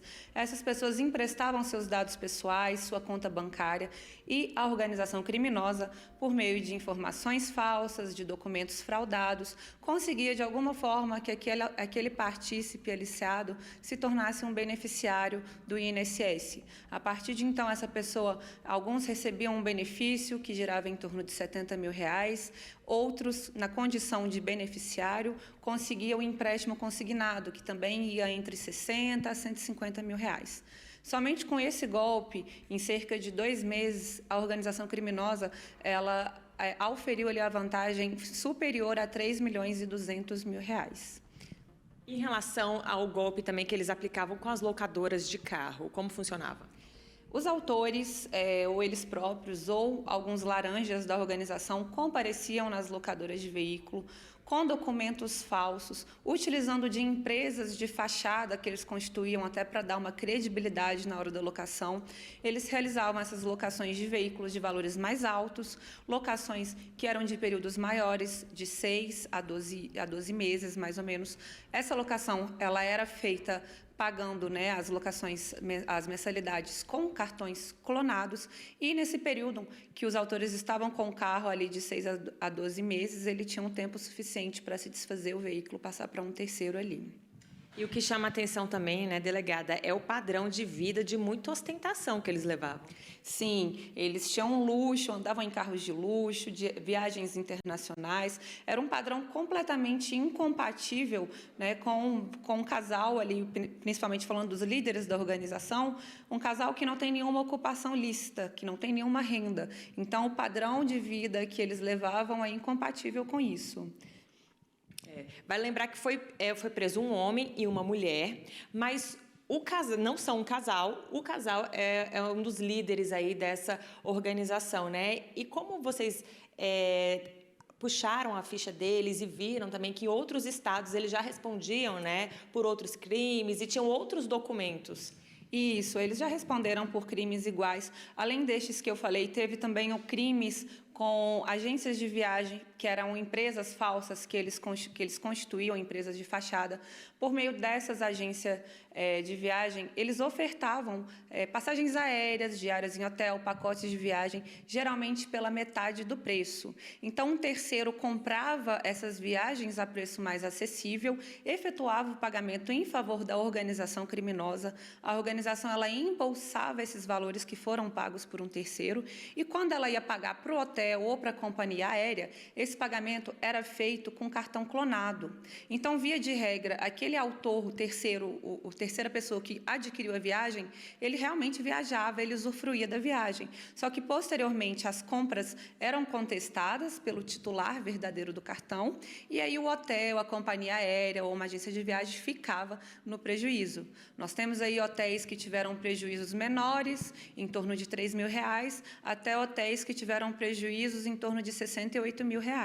Então, esse era um dos golpes muito comuns. A gente identificou dezenas, né, de viagens, de vendas que foram feitas por essa organização criminosa, utilizando dessas agências de viagem de fachada, né, são empresas que não existem, e esses têm sido a especialidade dos autores por anos, tanto os golpes com agência de viagem, os golpes com locadores de veículo. Ao que parece, eles só se especializaram um pouco assim no crime, virou uma verdadeira escola. Inclusive, os 3 líderes da organização, eles possuíam um grupo no WhatsApp que se chamava Os Especialistas, porque era o que eles verdadeiramente eram ali, os especialistas na prática de diversos tipos de crime. Profissionais do crime, né? Muito bem, quem tem notícia dessa turminha aí pode acionar a polícia, como faz? Sim, a Polícia Civil ela conta com o apoio né, para que seja acionado pelo 197, vai haver o sigilo total de quem denunciar, né? Porque a gente precisa localizar e prender. Acredito que a liberdade desses autores é uma verdadeira afronta tanto ao trabalho da Polícia Civil quanto ao trabalho do Judiciário, porque são pessoas que estão aí há anos, há mais de 10 anos, na prática de crimes, que hoje levam uma vida extremamente luxuosa, um padrão muito elevado e tudo à base, né? Tudo às custas de crimes que foram por eles cometidos. Então, a gente conta com auxílio para que o pessoal denuncie, para que a gente possa chegar à localização desses autores. Autores que lesaram empresas sérias, né, que geram emprego para a nossa sociedade, verdadeiros trambiqueiros profissionais. Delegada, muito obrigada pela sua participação aqui com a gente. E a gente volta com vocês aí no estúdio. Obrigado, Raíssa. 1h03. A gente entrevista agora o deputado distrital Chico Vigilante, do Partido dos Trabalhadores. Esse é o 7º mandato dele como parlamentar, o 5º como distrital. Chico Vigilante volta a ser líder da bancada do PT na Câmara Legislativa. Agora, nesse mandato, o deputado exerce o cargo de vice-presidente da Comissão de Constituição e Justiça da CLDF, a presidência da Comissão de Direitos do Consumidor, para o qual foi reconduzido, e também foi designado procurador do idoso no Legislativo. Deputado, seja bem-vindo ao palco do SBT. Como vai o senhor? Tudo bem? Tudo bem, e você? Também, graças a Deus. Deixa eu explicar ao senhor o que nós estamos fazendo aqui em janeiro.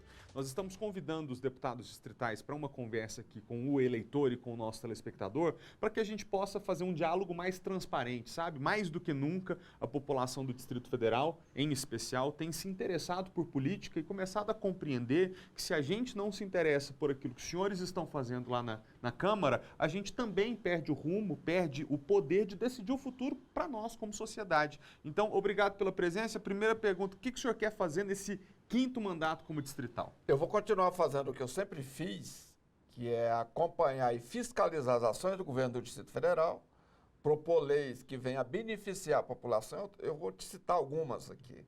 Eu tenho, por exemplo, uma lei que beneficia diretamente os trabalhadores terceirizados, que são milhares. Nessa lei é assegurado que se uma empresa perde uma licitação, a empresa que assume é obrigada a contratar aqueles trabalhadores. Isso para impedir que aqueles trabalhadores sejam demitidos e as pessoas coloquem eles no serviço público através de indicação política. Tem uma outra lei da minha autoria também beneficiando trabalhadores terceirizados, que é uma lei que determina, a gente chama de lei anticalote, porque ela obriga que o governo, o contratante, ele recolha as parcelas rescisórias do contrato de prestação de serviço, os valores, é colocado numa conta especial do Banco de Brasília. Tem uma outra lei muito importante também, naquele tempo eu já estava prevendo a questão da falta de abastecimento em Brasília, que foi a individualização dos hidrômetros. Isso é uma lei da minha autoria que obrigou a individualização dos hidrômetros, porque aí as pessoas vão gastar menos água, né? Tem uma outra também, que ia nesse sentido também no meio ambiente, que é a questão de todos os prédios a serem construídos a partir daquela lei, eles foram obrigados a fazer piscinas, ou seja, depósitos para água da chuva e usar de maneira renovável, né? Então, estou citando algumas, né? Mas essa me chama a atenção quando o senhor fala dos serviços terceirizados, porque a terceirização de serviços que não são os objetivos fim de uma empresa acabou sendo um negócio muito utilizado, né? O pessoal disse que dinamiza a economia, fica mais fácil empreender e tudo mais, só que trouxe um efeito colateral sem fiscalização, que é deixar o relento milhares de trabalhadores que estão empregados por empresas terceirizadas, mas que quando falem, ou por má gestão, ou até muitas vezes por má fé, deixam os trabalhadores sem direito, sem férias, sem recolhimento de INSS. Então, assim, a gente tem como garantir, nesses próximos anos do senhor agora, também na CLDF, que esse trabalhador terceirizado tenha a sua segurança, seus direitos resguardados, porque, gente, todo mundo envelhece, né, gente? Uma pessoa que fica ali 5, 10, 15, 20 anos trabalhando numa empresa terceirizada e não tem a garantia do recolhimento do INSS, a hora que ela precisar aposentar, ela não consegue. Além, o que era mais grave é que a pessoa ficava lá 2, 3, 4, 5 anos. Aí entrava uma nova empresa, mandava eles embora e contratava novos trabalhadores e aqueles iam ficar na rua da amargura. Nós agora mesmo estamos assistindo uma situação aí na Secretaria da Saúde, que a empresa que prestava serviço lá, a empresa vinha de Alagoas, nada contra Alagoas, até porque eu sou nordestino, né? Só que a empresa não prestava, uma tal de BRA.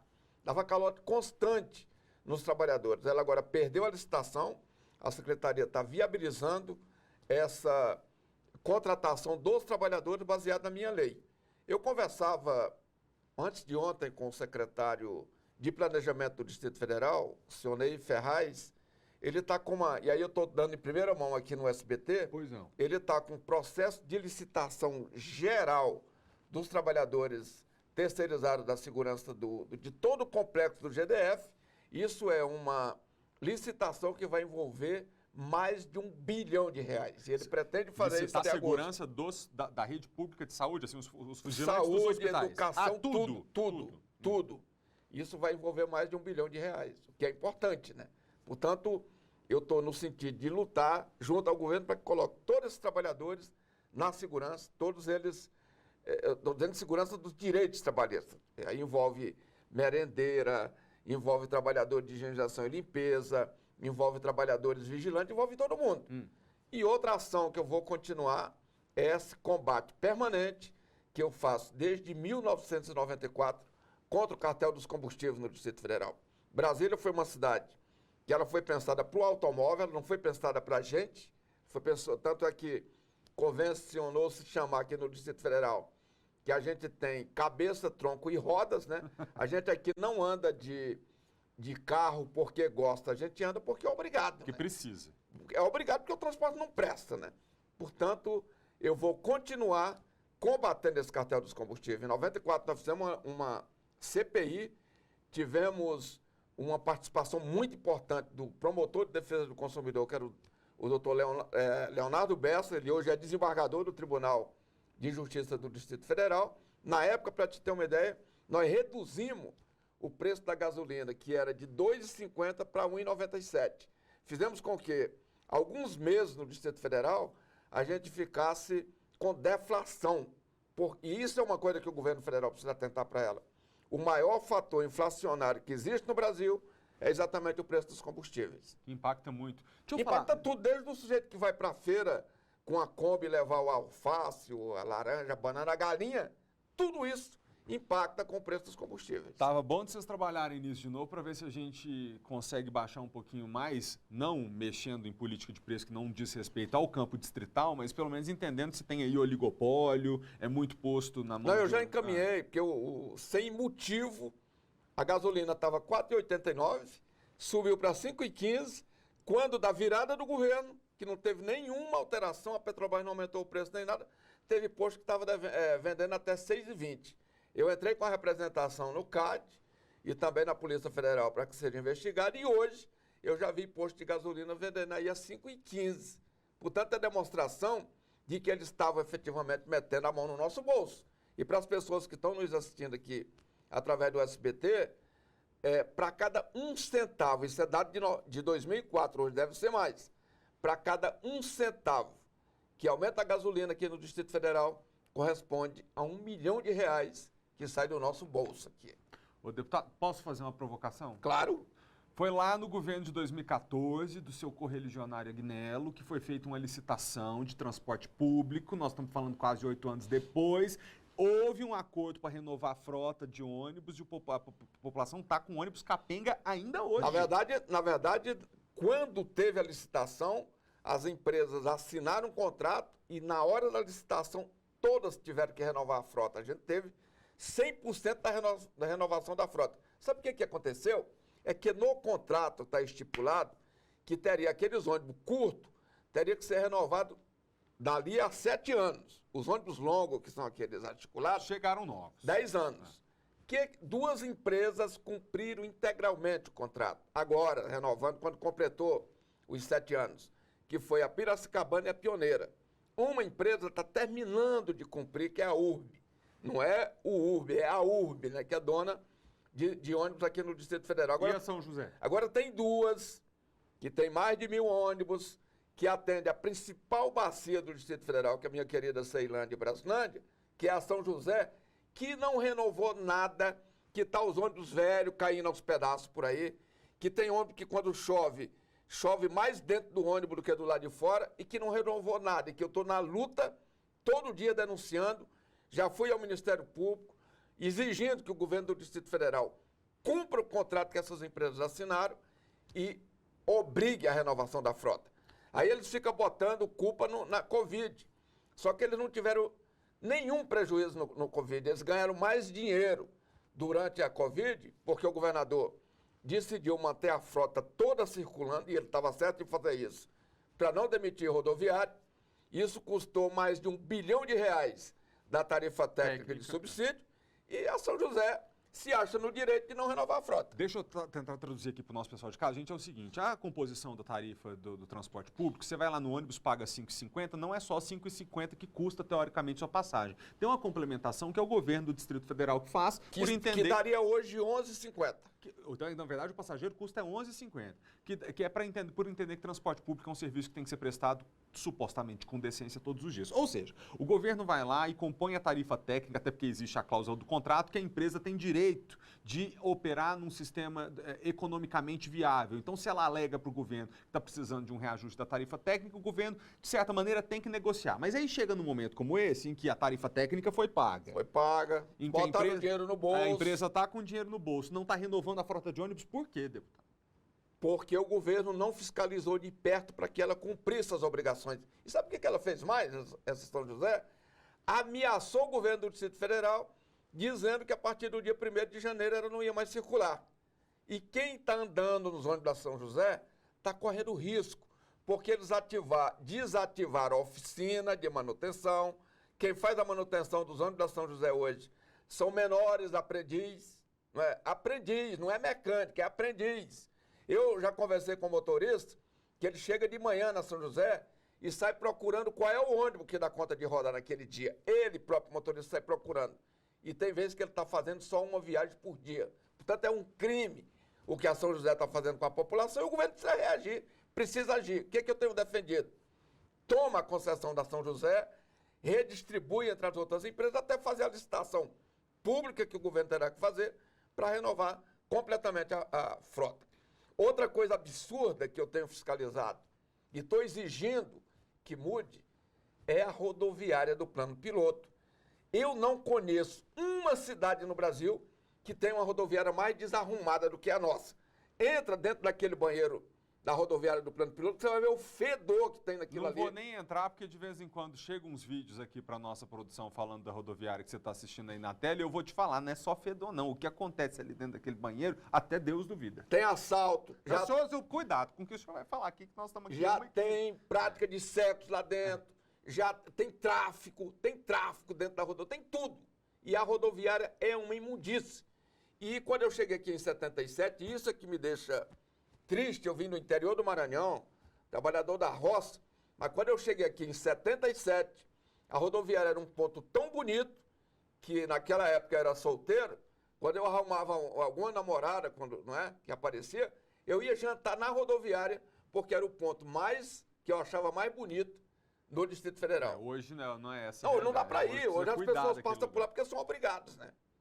Eu queria terminar dizendo o seguinte, para você que é da nova geração e que talvez até já tenha ouvido falar do Chico Vigilante, porque ele está tanto tempo na política, o senhor foi realmente vigilante, né? E saiu da função de vigilante, foi eleito pela primeira vez como deputado federal aqui do Distrito Federal, teve no programa do Jô, na época que o Jô era da SBT, teve com a Hebe também. Queria que a gente terminasse esse papo aqui, porque é o seguinte, deputado, a gente quer estabelecer uma conversa com a nossa população de forma que daqui 6 meses o senhor possa vir aqui de novo e poder contar, gente, com relação ao transporte eu consegui fazer isso, não consegui tal coisa porque aconteceu esse problema. Porque o que a gente quer aqui no SBT, nesse jornal, não é criar um clima de embate e de briga permanente, nem entre político e político, nem entre político e população. O que a gente quer é criar um ambiente de transparência e diálogo para a gente conseguir trabalhar direito e resolver as questões do povo. Então, o senhor fique à vontade, se dirige à população. Pois é, eu sou um vigilante, filho de uma quebradeira de coco no interior do Maranhão. Trabalhei na roça até os 22 anos de idade.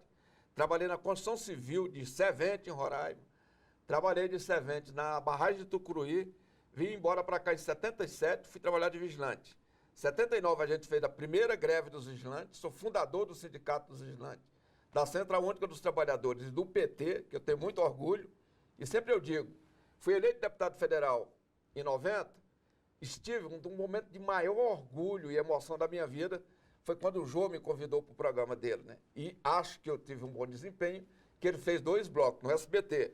Depois a Hebe Camargo me convidou para o programa dela. Eu fiquei surpreso, por que a Hebe está me convidando? Quando eu cheguei lá, ela abriu o programa dizendo, Estou convidando aqui o deputado Chico Vigilante, porque eu ouvi o discurso dele na Voz do Brasil, ele falando a mesma coisa que eu falo aqui, com relação a uns deputados malandros que tem por lá, e agora estão querendo me processar. E por que não processa ele, né?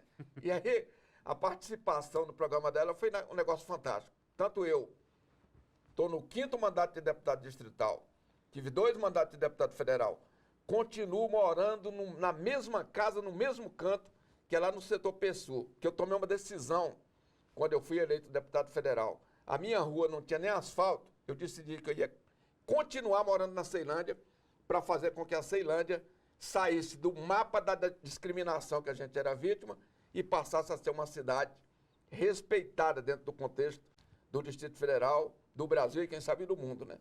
A minha, um pequeno ajuda, né? A Ceilândia, sem dúvida, hoje, é uma das cidades mais progressistas, é uma cidade onde pulsa efetivamente a cultura, e um sonho que eu tinha também, outro dia se realizou, que era da gente fazer com que gente do plano piloto fosse ver cultura na Ceilândia. Outro dia teve uma atividade lá, cultural, que eu ajudei, que foi um show do Geraldo Azevedo, né?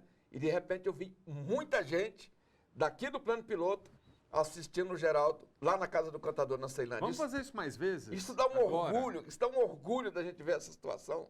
Muito obrigado pela presença. Obrigado a você. Boa sorte, conte sempre conosco e eu espero que o senhor tenha um bom mandato, porque quando a gente torce para as coisas darem certo, não é que dá certo para o senhor, dá certo para o nosso público que nos acompanha e para toda a sociedade. Muito obrigado. Obrigado aos telespectadores aí do SBT. Deixa eu continuar aqui agora o jornal falando para vocês o seguinte, gente. Um jovem de 23 anos de idade foi atingido por 7 tiros ali na Asa Norte, na noite de ontem, quarta-feira. Segundo a Polícia Militar, esse rapaz estava dentro de um carro quando foi abordado por homens que chegaram ali direto atirando. Quer dizer, toda característica de crime de execução, né? A repórter Mônica Vieira está lá no local e tem os detalhes pra gente. Mônica, boa tarde.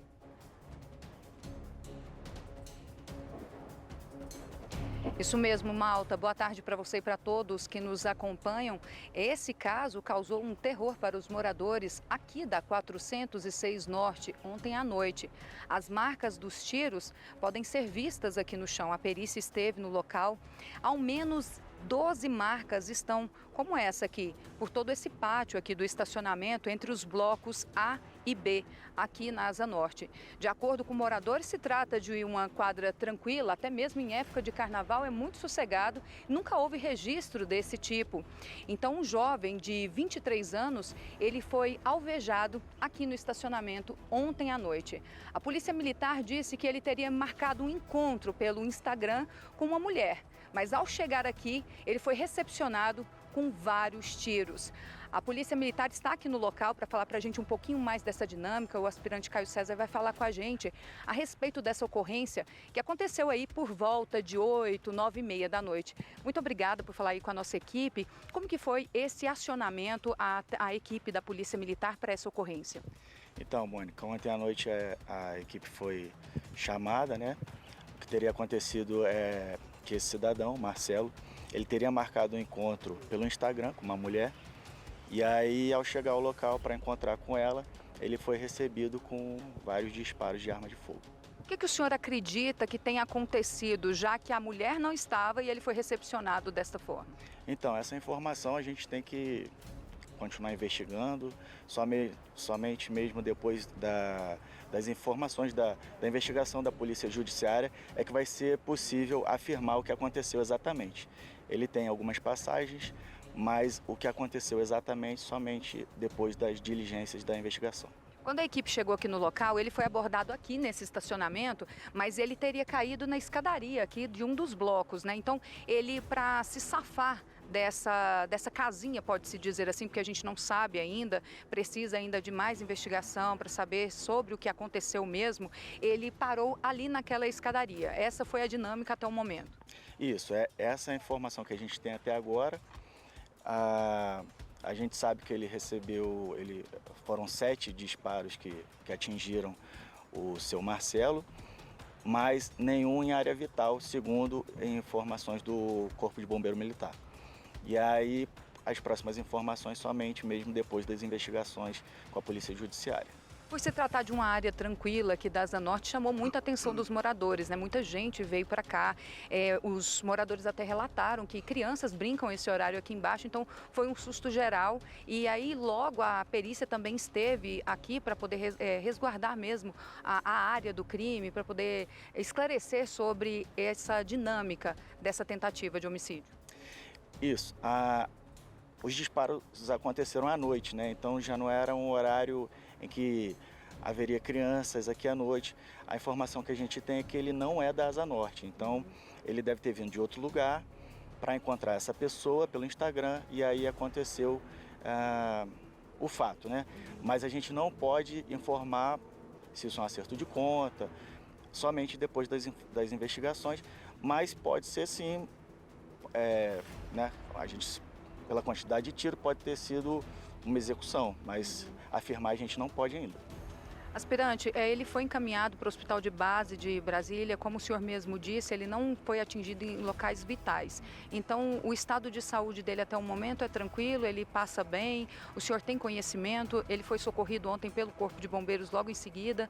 Nós tivemos relatos de moradores de que ele estava bem ensanguentado, foi uma cena bem pesada de se ver. O que o senhor tem para dizer para nós?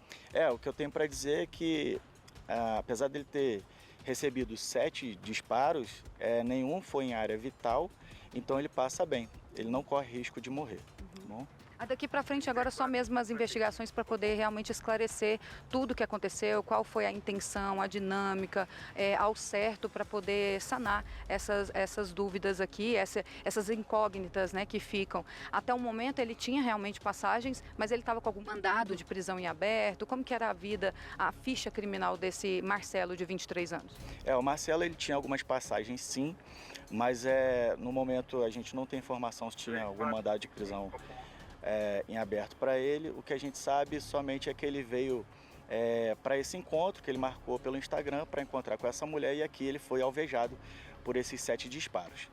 Aspirante, quem teria recepcionado ele? O senhor já tem conhecimento quem são essas pessoas que tentaram matar o Marcelo e eles estavam como? Em 2 veículos, 1 veículo? Porque, e quais as armas? Já deu para identificar? Porque os moradores relatam que foram barulhos diferentes de armas, né?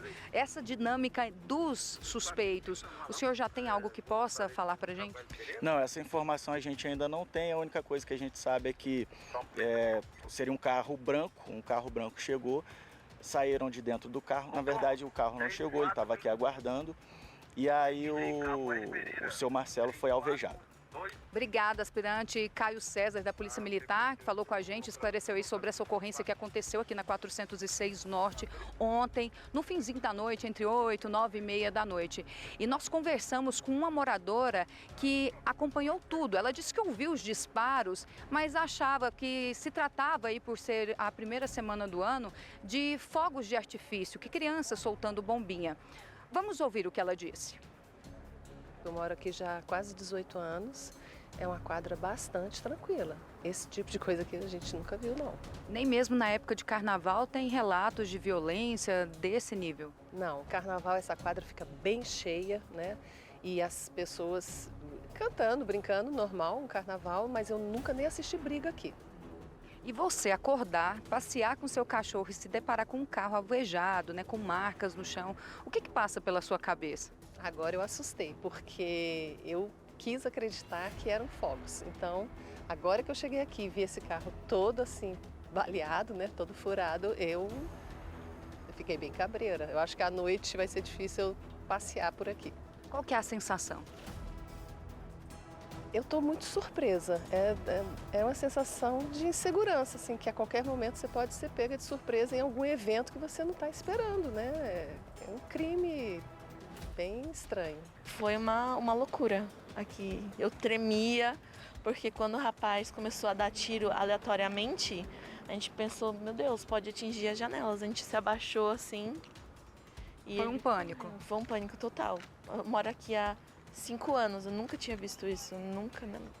Nunca tinha visto uma coisa dessa. E eu tô vendo que você tem um bebê conforto aqui, né? Uma cadeirinha para carregar. Provavelmente você tem um filho pequeno, né? O que passa pela sua cabeça? Você já pensou se você estivesse chegando aqui nesse momento? Qual que é o filme que passa? O que você sente, né? Ao ver a situação do seu veículo agora e perceber que, graças a Deus, saiu ilesa. Nossa, foi um alívio e um desespero, exatamente isso. A gente pensou, meu Deus, e se eu estivesse chegando? Porque geralmente essa hora... as crianças estão brincando aqui embaixo, meus filhos, né? E a neném também, eu fiquei morrendo de medo. Pensei, nossa, graças a Deus a gente não tava aqui embaixo, mas geralmente isso era a gente tá brincando com as crianças, até o chinelo do rapaz ficou aqui. Esse aqui não é de vocês, provavelmente é do rapaz que estava se escondendo entre os veículos para poder se livrar. Ontem também, o carro dele, quando a gente viu, estava atravessado aqui na frente do nosso. Então, o que dá a entender, parece que o rapaz saiu do carro correndo. E quando ele chegou lá na escada, ele foi atingido. Mas a gente ficou super assustado, mas graças a Deus nada aconteceu, só o prejuízo, né? Do carro, mas dos males o menor. Bens materiais a gente corre atrás, o importante é a vida, né?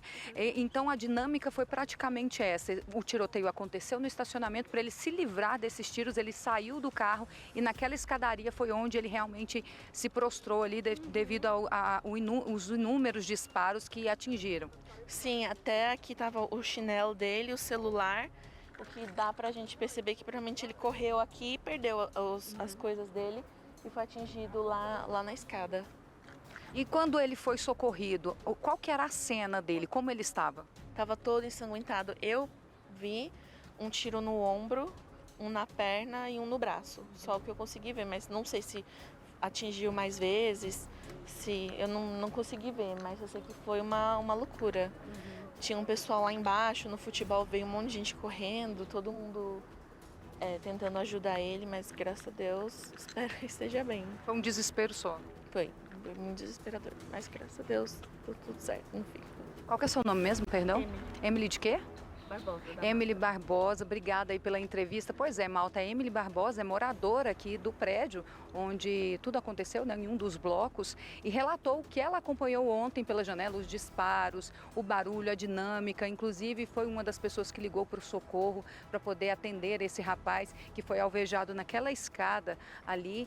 Então, esse é o relato de mais uma moradora aqui do bloco da 406 Norte, aqui em Brasília. Amigos fizeram uma corrente solidária para ajudar o sambista brasiliense Marcelo Senna no tratamento contra um câncer. A gente vai falar agora com o repórter Maicon Leão, que está ao vivo com a gente, com os organizadores dessa campanha. Maicon, eu vi tanta gente boa, tantos artistas nossos aqui reunidos em prol de um amigo de profissão, né? Primeira coisa, qual que é o estado de saúde do Marcelo, hein? Malta, o Marcelo está numa situação delicada, inclusive ele foi internado hoje para dar início aí a essa quimioterapia, mas as previsões são boas. Segundo os médicos, já na segunda aplicação já dá para ver uma melhora significativa. E claro, tudo isso tem um custo e aí esses amigos se uniram justamente para ajudar nessa corrente do bem. E como você disse, tem uma galera boa que se uniu aí para se apresentar, para levar alegria e conseguir arrecadar esse dinheiro. A gente está aqui com a Marcela Senna, que é a filha do Marcelo, estamos também com o Cleiton, também é produtor, organizador desse evento. Marcela, justamente para levantar fundos agora para ajudar a custear esse tratamento. Isso, a gente precisa disso porque a única fonte de renda do meu pai é justamente os palcos, a música, e a gente não sabe qual é a previsão dele voltar. E também para custear todo o tratamento que ele precisa agora. Malta, essa é uma luta que não começou agora. O Marcelo descobriu que estava com câncer já há alguns anos, já fez tratamento, radioterapia, quimioterapia, uma sequência, né? Tinha se recuperado e agora apareceu um novo câncer? Isso. Foi de repente, já tinha metástases nos ossos, né? O principal foco é a próstata, mas aí veio sentindo dores há uns 3 meses, fez a radioterapia, não adiantou. E aí a gente descobriu que tinha espalhado para o fígado dele e por isso ele teve que retomar a quimioterapia, né, venosa. Malta, a gente sabe como é complicado o tratamento, principalmente se você for ali pelas vias normais, pelo Sistema Único de Saúde, tanto que é complicado, e por isso tem essa união aí dos amigos para ajudar a custear. Você estava me contando que foi tentar contratar um plano de saúde e não conseguiu por conta do preço, né? Justamente, ele teve essa dificuldade e para poder ajudá-lo, a gente resolveu fazer essa ação, contando com o apoio do público, dos fãs que contribuem com a compra do ingresso e os amigos, músicos que estão aqui para poder fazer essa festa linda hoje para o nosso querido amigo e irmão Marcelo Senna. Malta, essa Corrente do Bem vai promover hoje à noite um show. A partir das 6 horas, quem quiser já pode chegar, mas as apresentações começam às 8 horas da noite, com nomes. Eu vou deixar para o meu amigo, que é uma lista completa, né? Vamos chegar ali para a galera que já está aquecendo. Muita gente. Vai ter o pessoal do De Propósito, Clima de Montanha, Se Joga.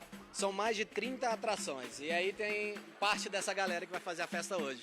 Pra gente começar, já estamos ouvindo um somzinho aqui. Vamos aquecer um pouquinho só para mostrar pro pessoal o que tem hoje à noite? Bora. A amizade, nem mesmo a força do tempo irá destruir. Somos verdade, nem mesmo esse samba de amor pode nos resumir.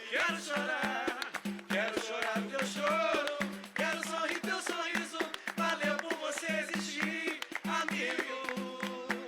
A música escolhida não foi aleatória, né? Foi aleatório, tem que ser pra ele. Essa combina muito com o Marcelão, né? Vamos ouvir um videozinho que ele preparou pra gente. Daqui a pouco, Malta, eu volto com mais música. A gente vai dar mais spoiler pra galera do que tem hoje à noite, viu? Vamos ouvir um trechinho do Marcelo. Galera, passando aqui pra pedir muitas bênçãos a todos e agradecer esse amor, tá bom? Que Deus abençoe a todos vocês. Parabéns aos músicos, ao público, a todos os organizadores. Um beijo.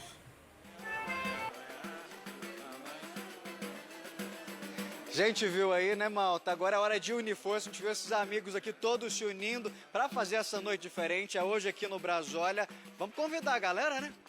Vambora, olha, hoje, em prol do Marcelo, todos estaremos aqui fazendo um samba da melhor qualidade. E é o seguinte, mesmo que você não venha, vai lá no Simpla, compra o ingresso para ajudar nosso querido Marcelo. Mas, ó, é melhor vir, vem? Quem não vem, vai perder. Malta, o ingresso custa apenas R$30. Como a gente disse, dá para comprar lá pelo Simpla ou chegando aqui mesmo no Simbora a partir das 6 horas da tarde. Brasólia, a partir das 6 horas da tarde já pode começar a entrar. E das 8 tem o som, tem a festa, a galera tá preparada já, né? É isso aí, chega cedo aqui no Brasólia.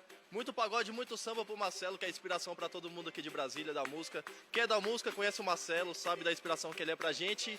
Vamos unir essa corrente em oração, comprando, ajudando. Vem pra cá, é muito pagode, muito samba. Vamos? Os amigos não pensaram duas vezes antes de se unir para conseguir ajudar, né? Não, é Juntos por Você, né? Ele é um ícone pra gente, um cara que inspira todo mundo. E Brasília respira música, né? Nós estamos aqui porque ele também é uma inspiração nossa. Então, Juntos por Você, hoje à noite no Brasólia, a partir das... Todo mundo junto, a partir das 20 horas aqui no Brasólia, tá legal? Só chegar. É isso, Malta. E claro que a gente está falando de samba, de um ícone da música brasiliense. Com essa turma aqui, é claro que a gente tem que mostrar mais música pro nosso público, né? Vamos mais um pouquinho? Vambora, vambora. Nós iremos achar um tom, um acorde com lindo som e fazer com que fique bom outra vez. O nosso cantar e a gente vai ser feliz. Olha nós outra vez no ar, o show tem que continuar. Nós iremos até Paris, arrasar no Olimpia. O show tem que continuar. Lalaia, lalaia, lalaia, lalaia, lalaia, lalaia, lalaia, lalaia. Bora, Marcelo! Lalaia, lalaia, lalaia, lalaia, lalaia, lalaia. O show tem que continuar. Hoje às 20 horas aqui no Brasólia. Vamos chegar, todo mundo! É com esse repertório que eu devolvo pra você, Malta. Olha, Michael, eu tô aqui emocionado mesmo, porque quando chegou essa notícia pra gente de que os artistas locais se reuniriam em prol de um colega, a gente decidiu abrir espaço imediatamente, né? Não só porque o SBT Brasília é uma casa que sempre abriu o seu palco para as pessoas se apresentarem, mas porque é a prova de que a união realmente faz a força. Imagina o que é viver da sua arte, aqui em Brasília, cantando em show, cantando em bar, fazendo apresentação todo fim de semana, e aí você leva alegria para tanta gente e em algum momento da sua vida se depara com uma doença que te tira a sua capacidade de trabalho, ainda que momentaneamente, e que desafia seu orçamento, porque é cara para ser tratado. Esse artista que você está vendo na tela é uma referência para tantos outros aqui da nossa cidade, e nessa lista da apresentação de hoje, eu acho que não falta ninguém. Eu ouso dizer que todos os artistas que a gente conhece, que a gente vê aos fins de semana aqui na cidade, estão juntos para arrecadar recursos para custear o tratamento de um colega. É esse espírito de união que a gente tem que ver cada vez mais no nosso país para a gente ter o lugar que a gente merece viver, né? Um lugar lindo, mas mais do que isso, de um povo lindo. Posso devolver para você, Maicon? Pede para eles encerrarem nosso jornal com um pouquinho mais de música. É isso, malta. A gente vai encerrar então reforçando o convite. A partir das 20 horas começa o show. E, gente, para encerrar, vamos lá com essa energia para cima, mandando força pro Marcelo. Vambora! Quer se dar sem esperar, nada em troca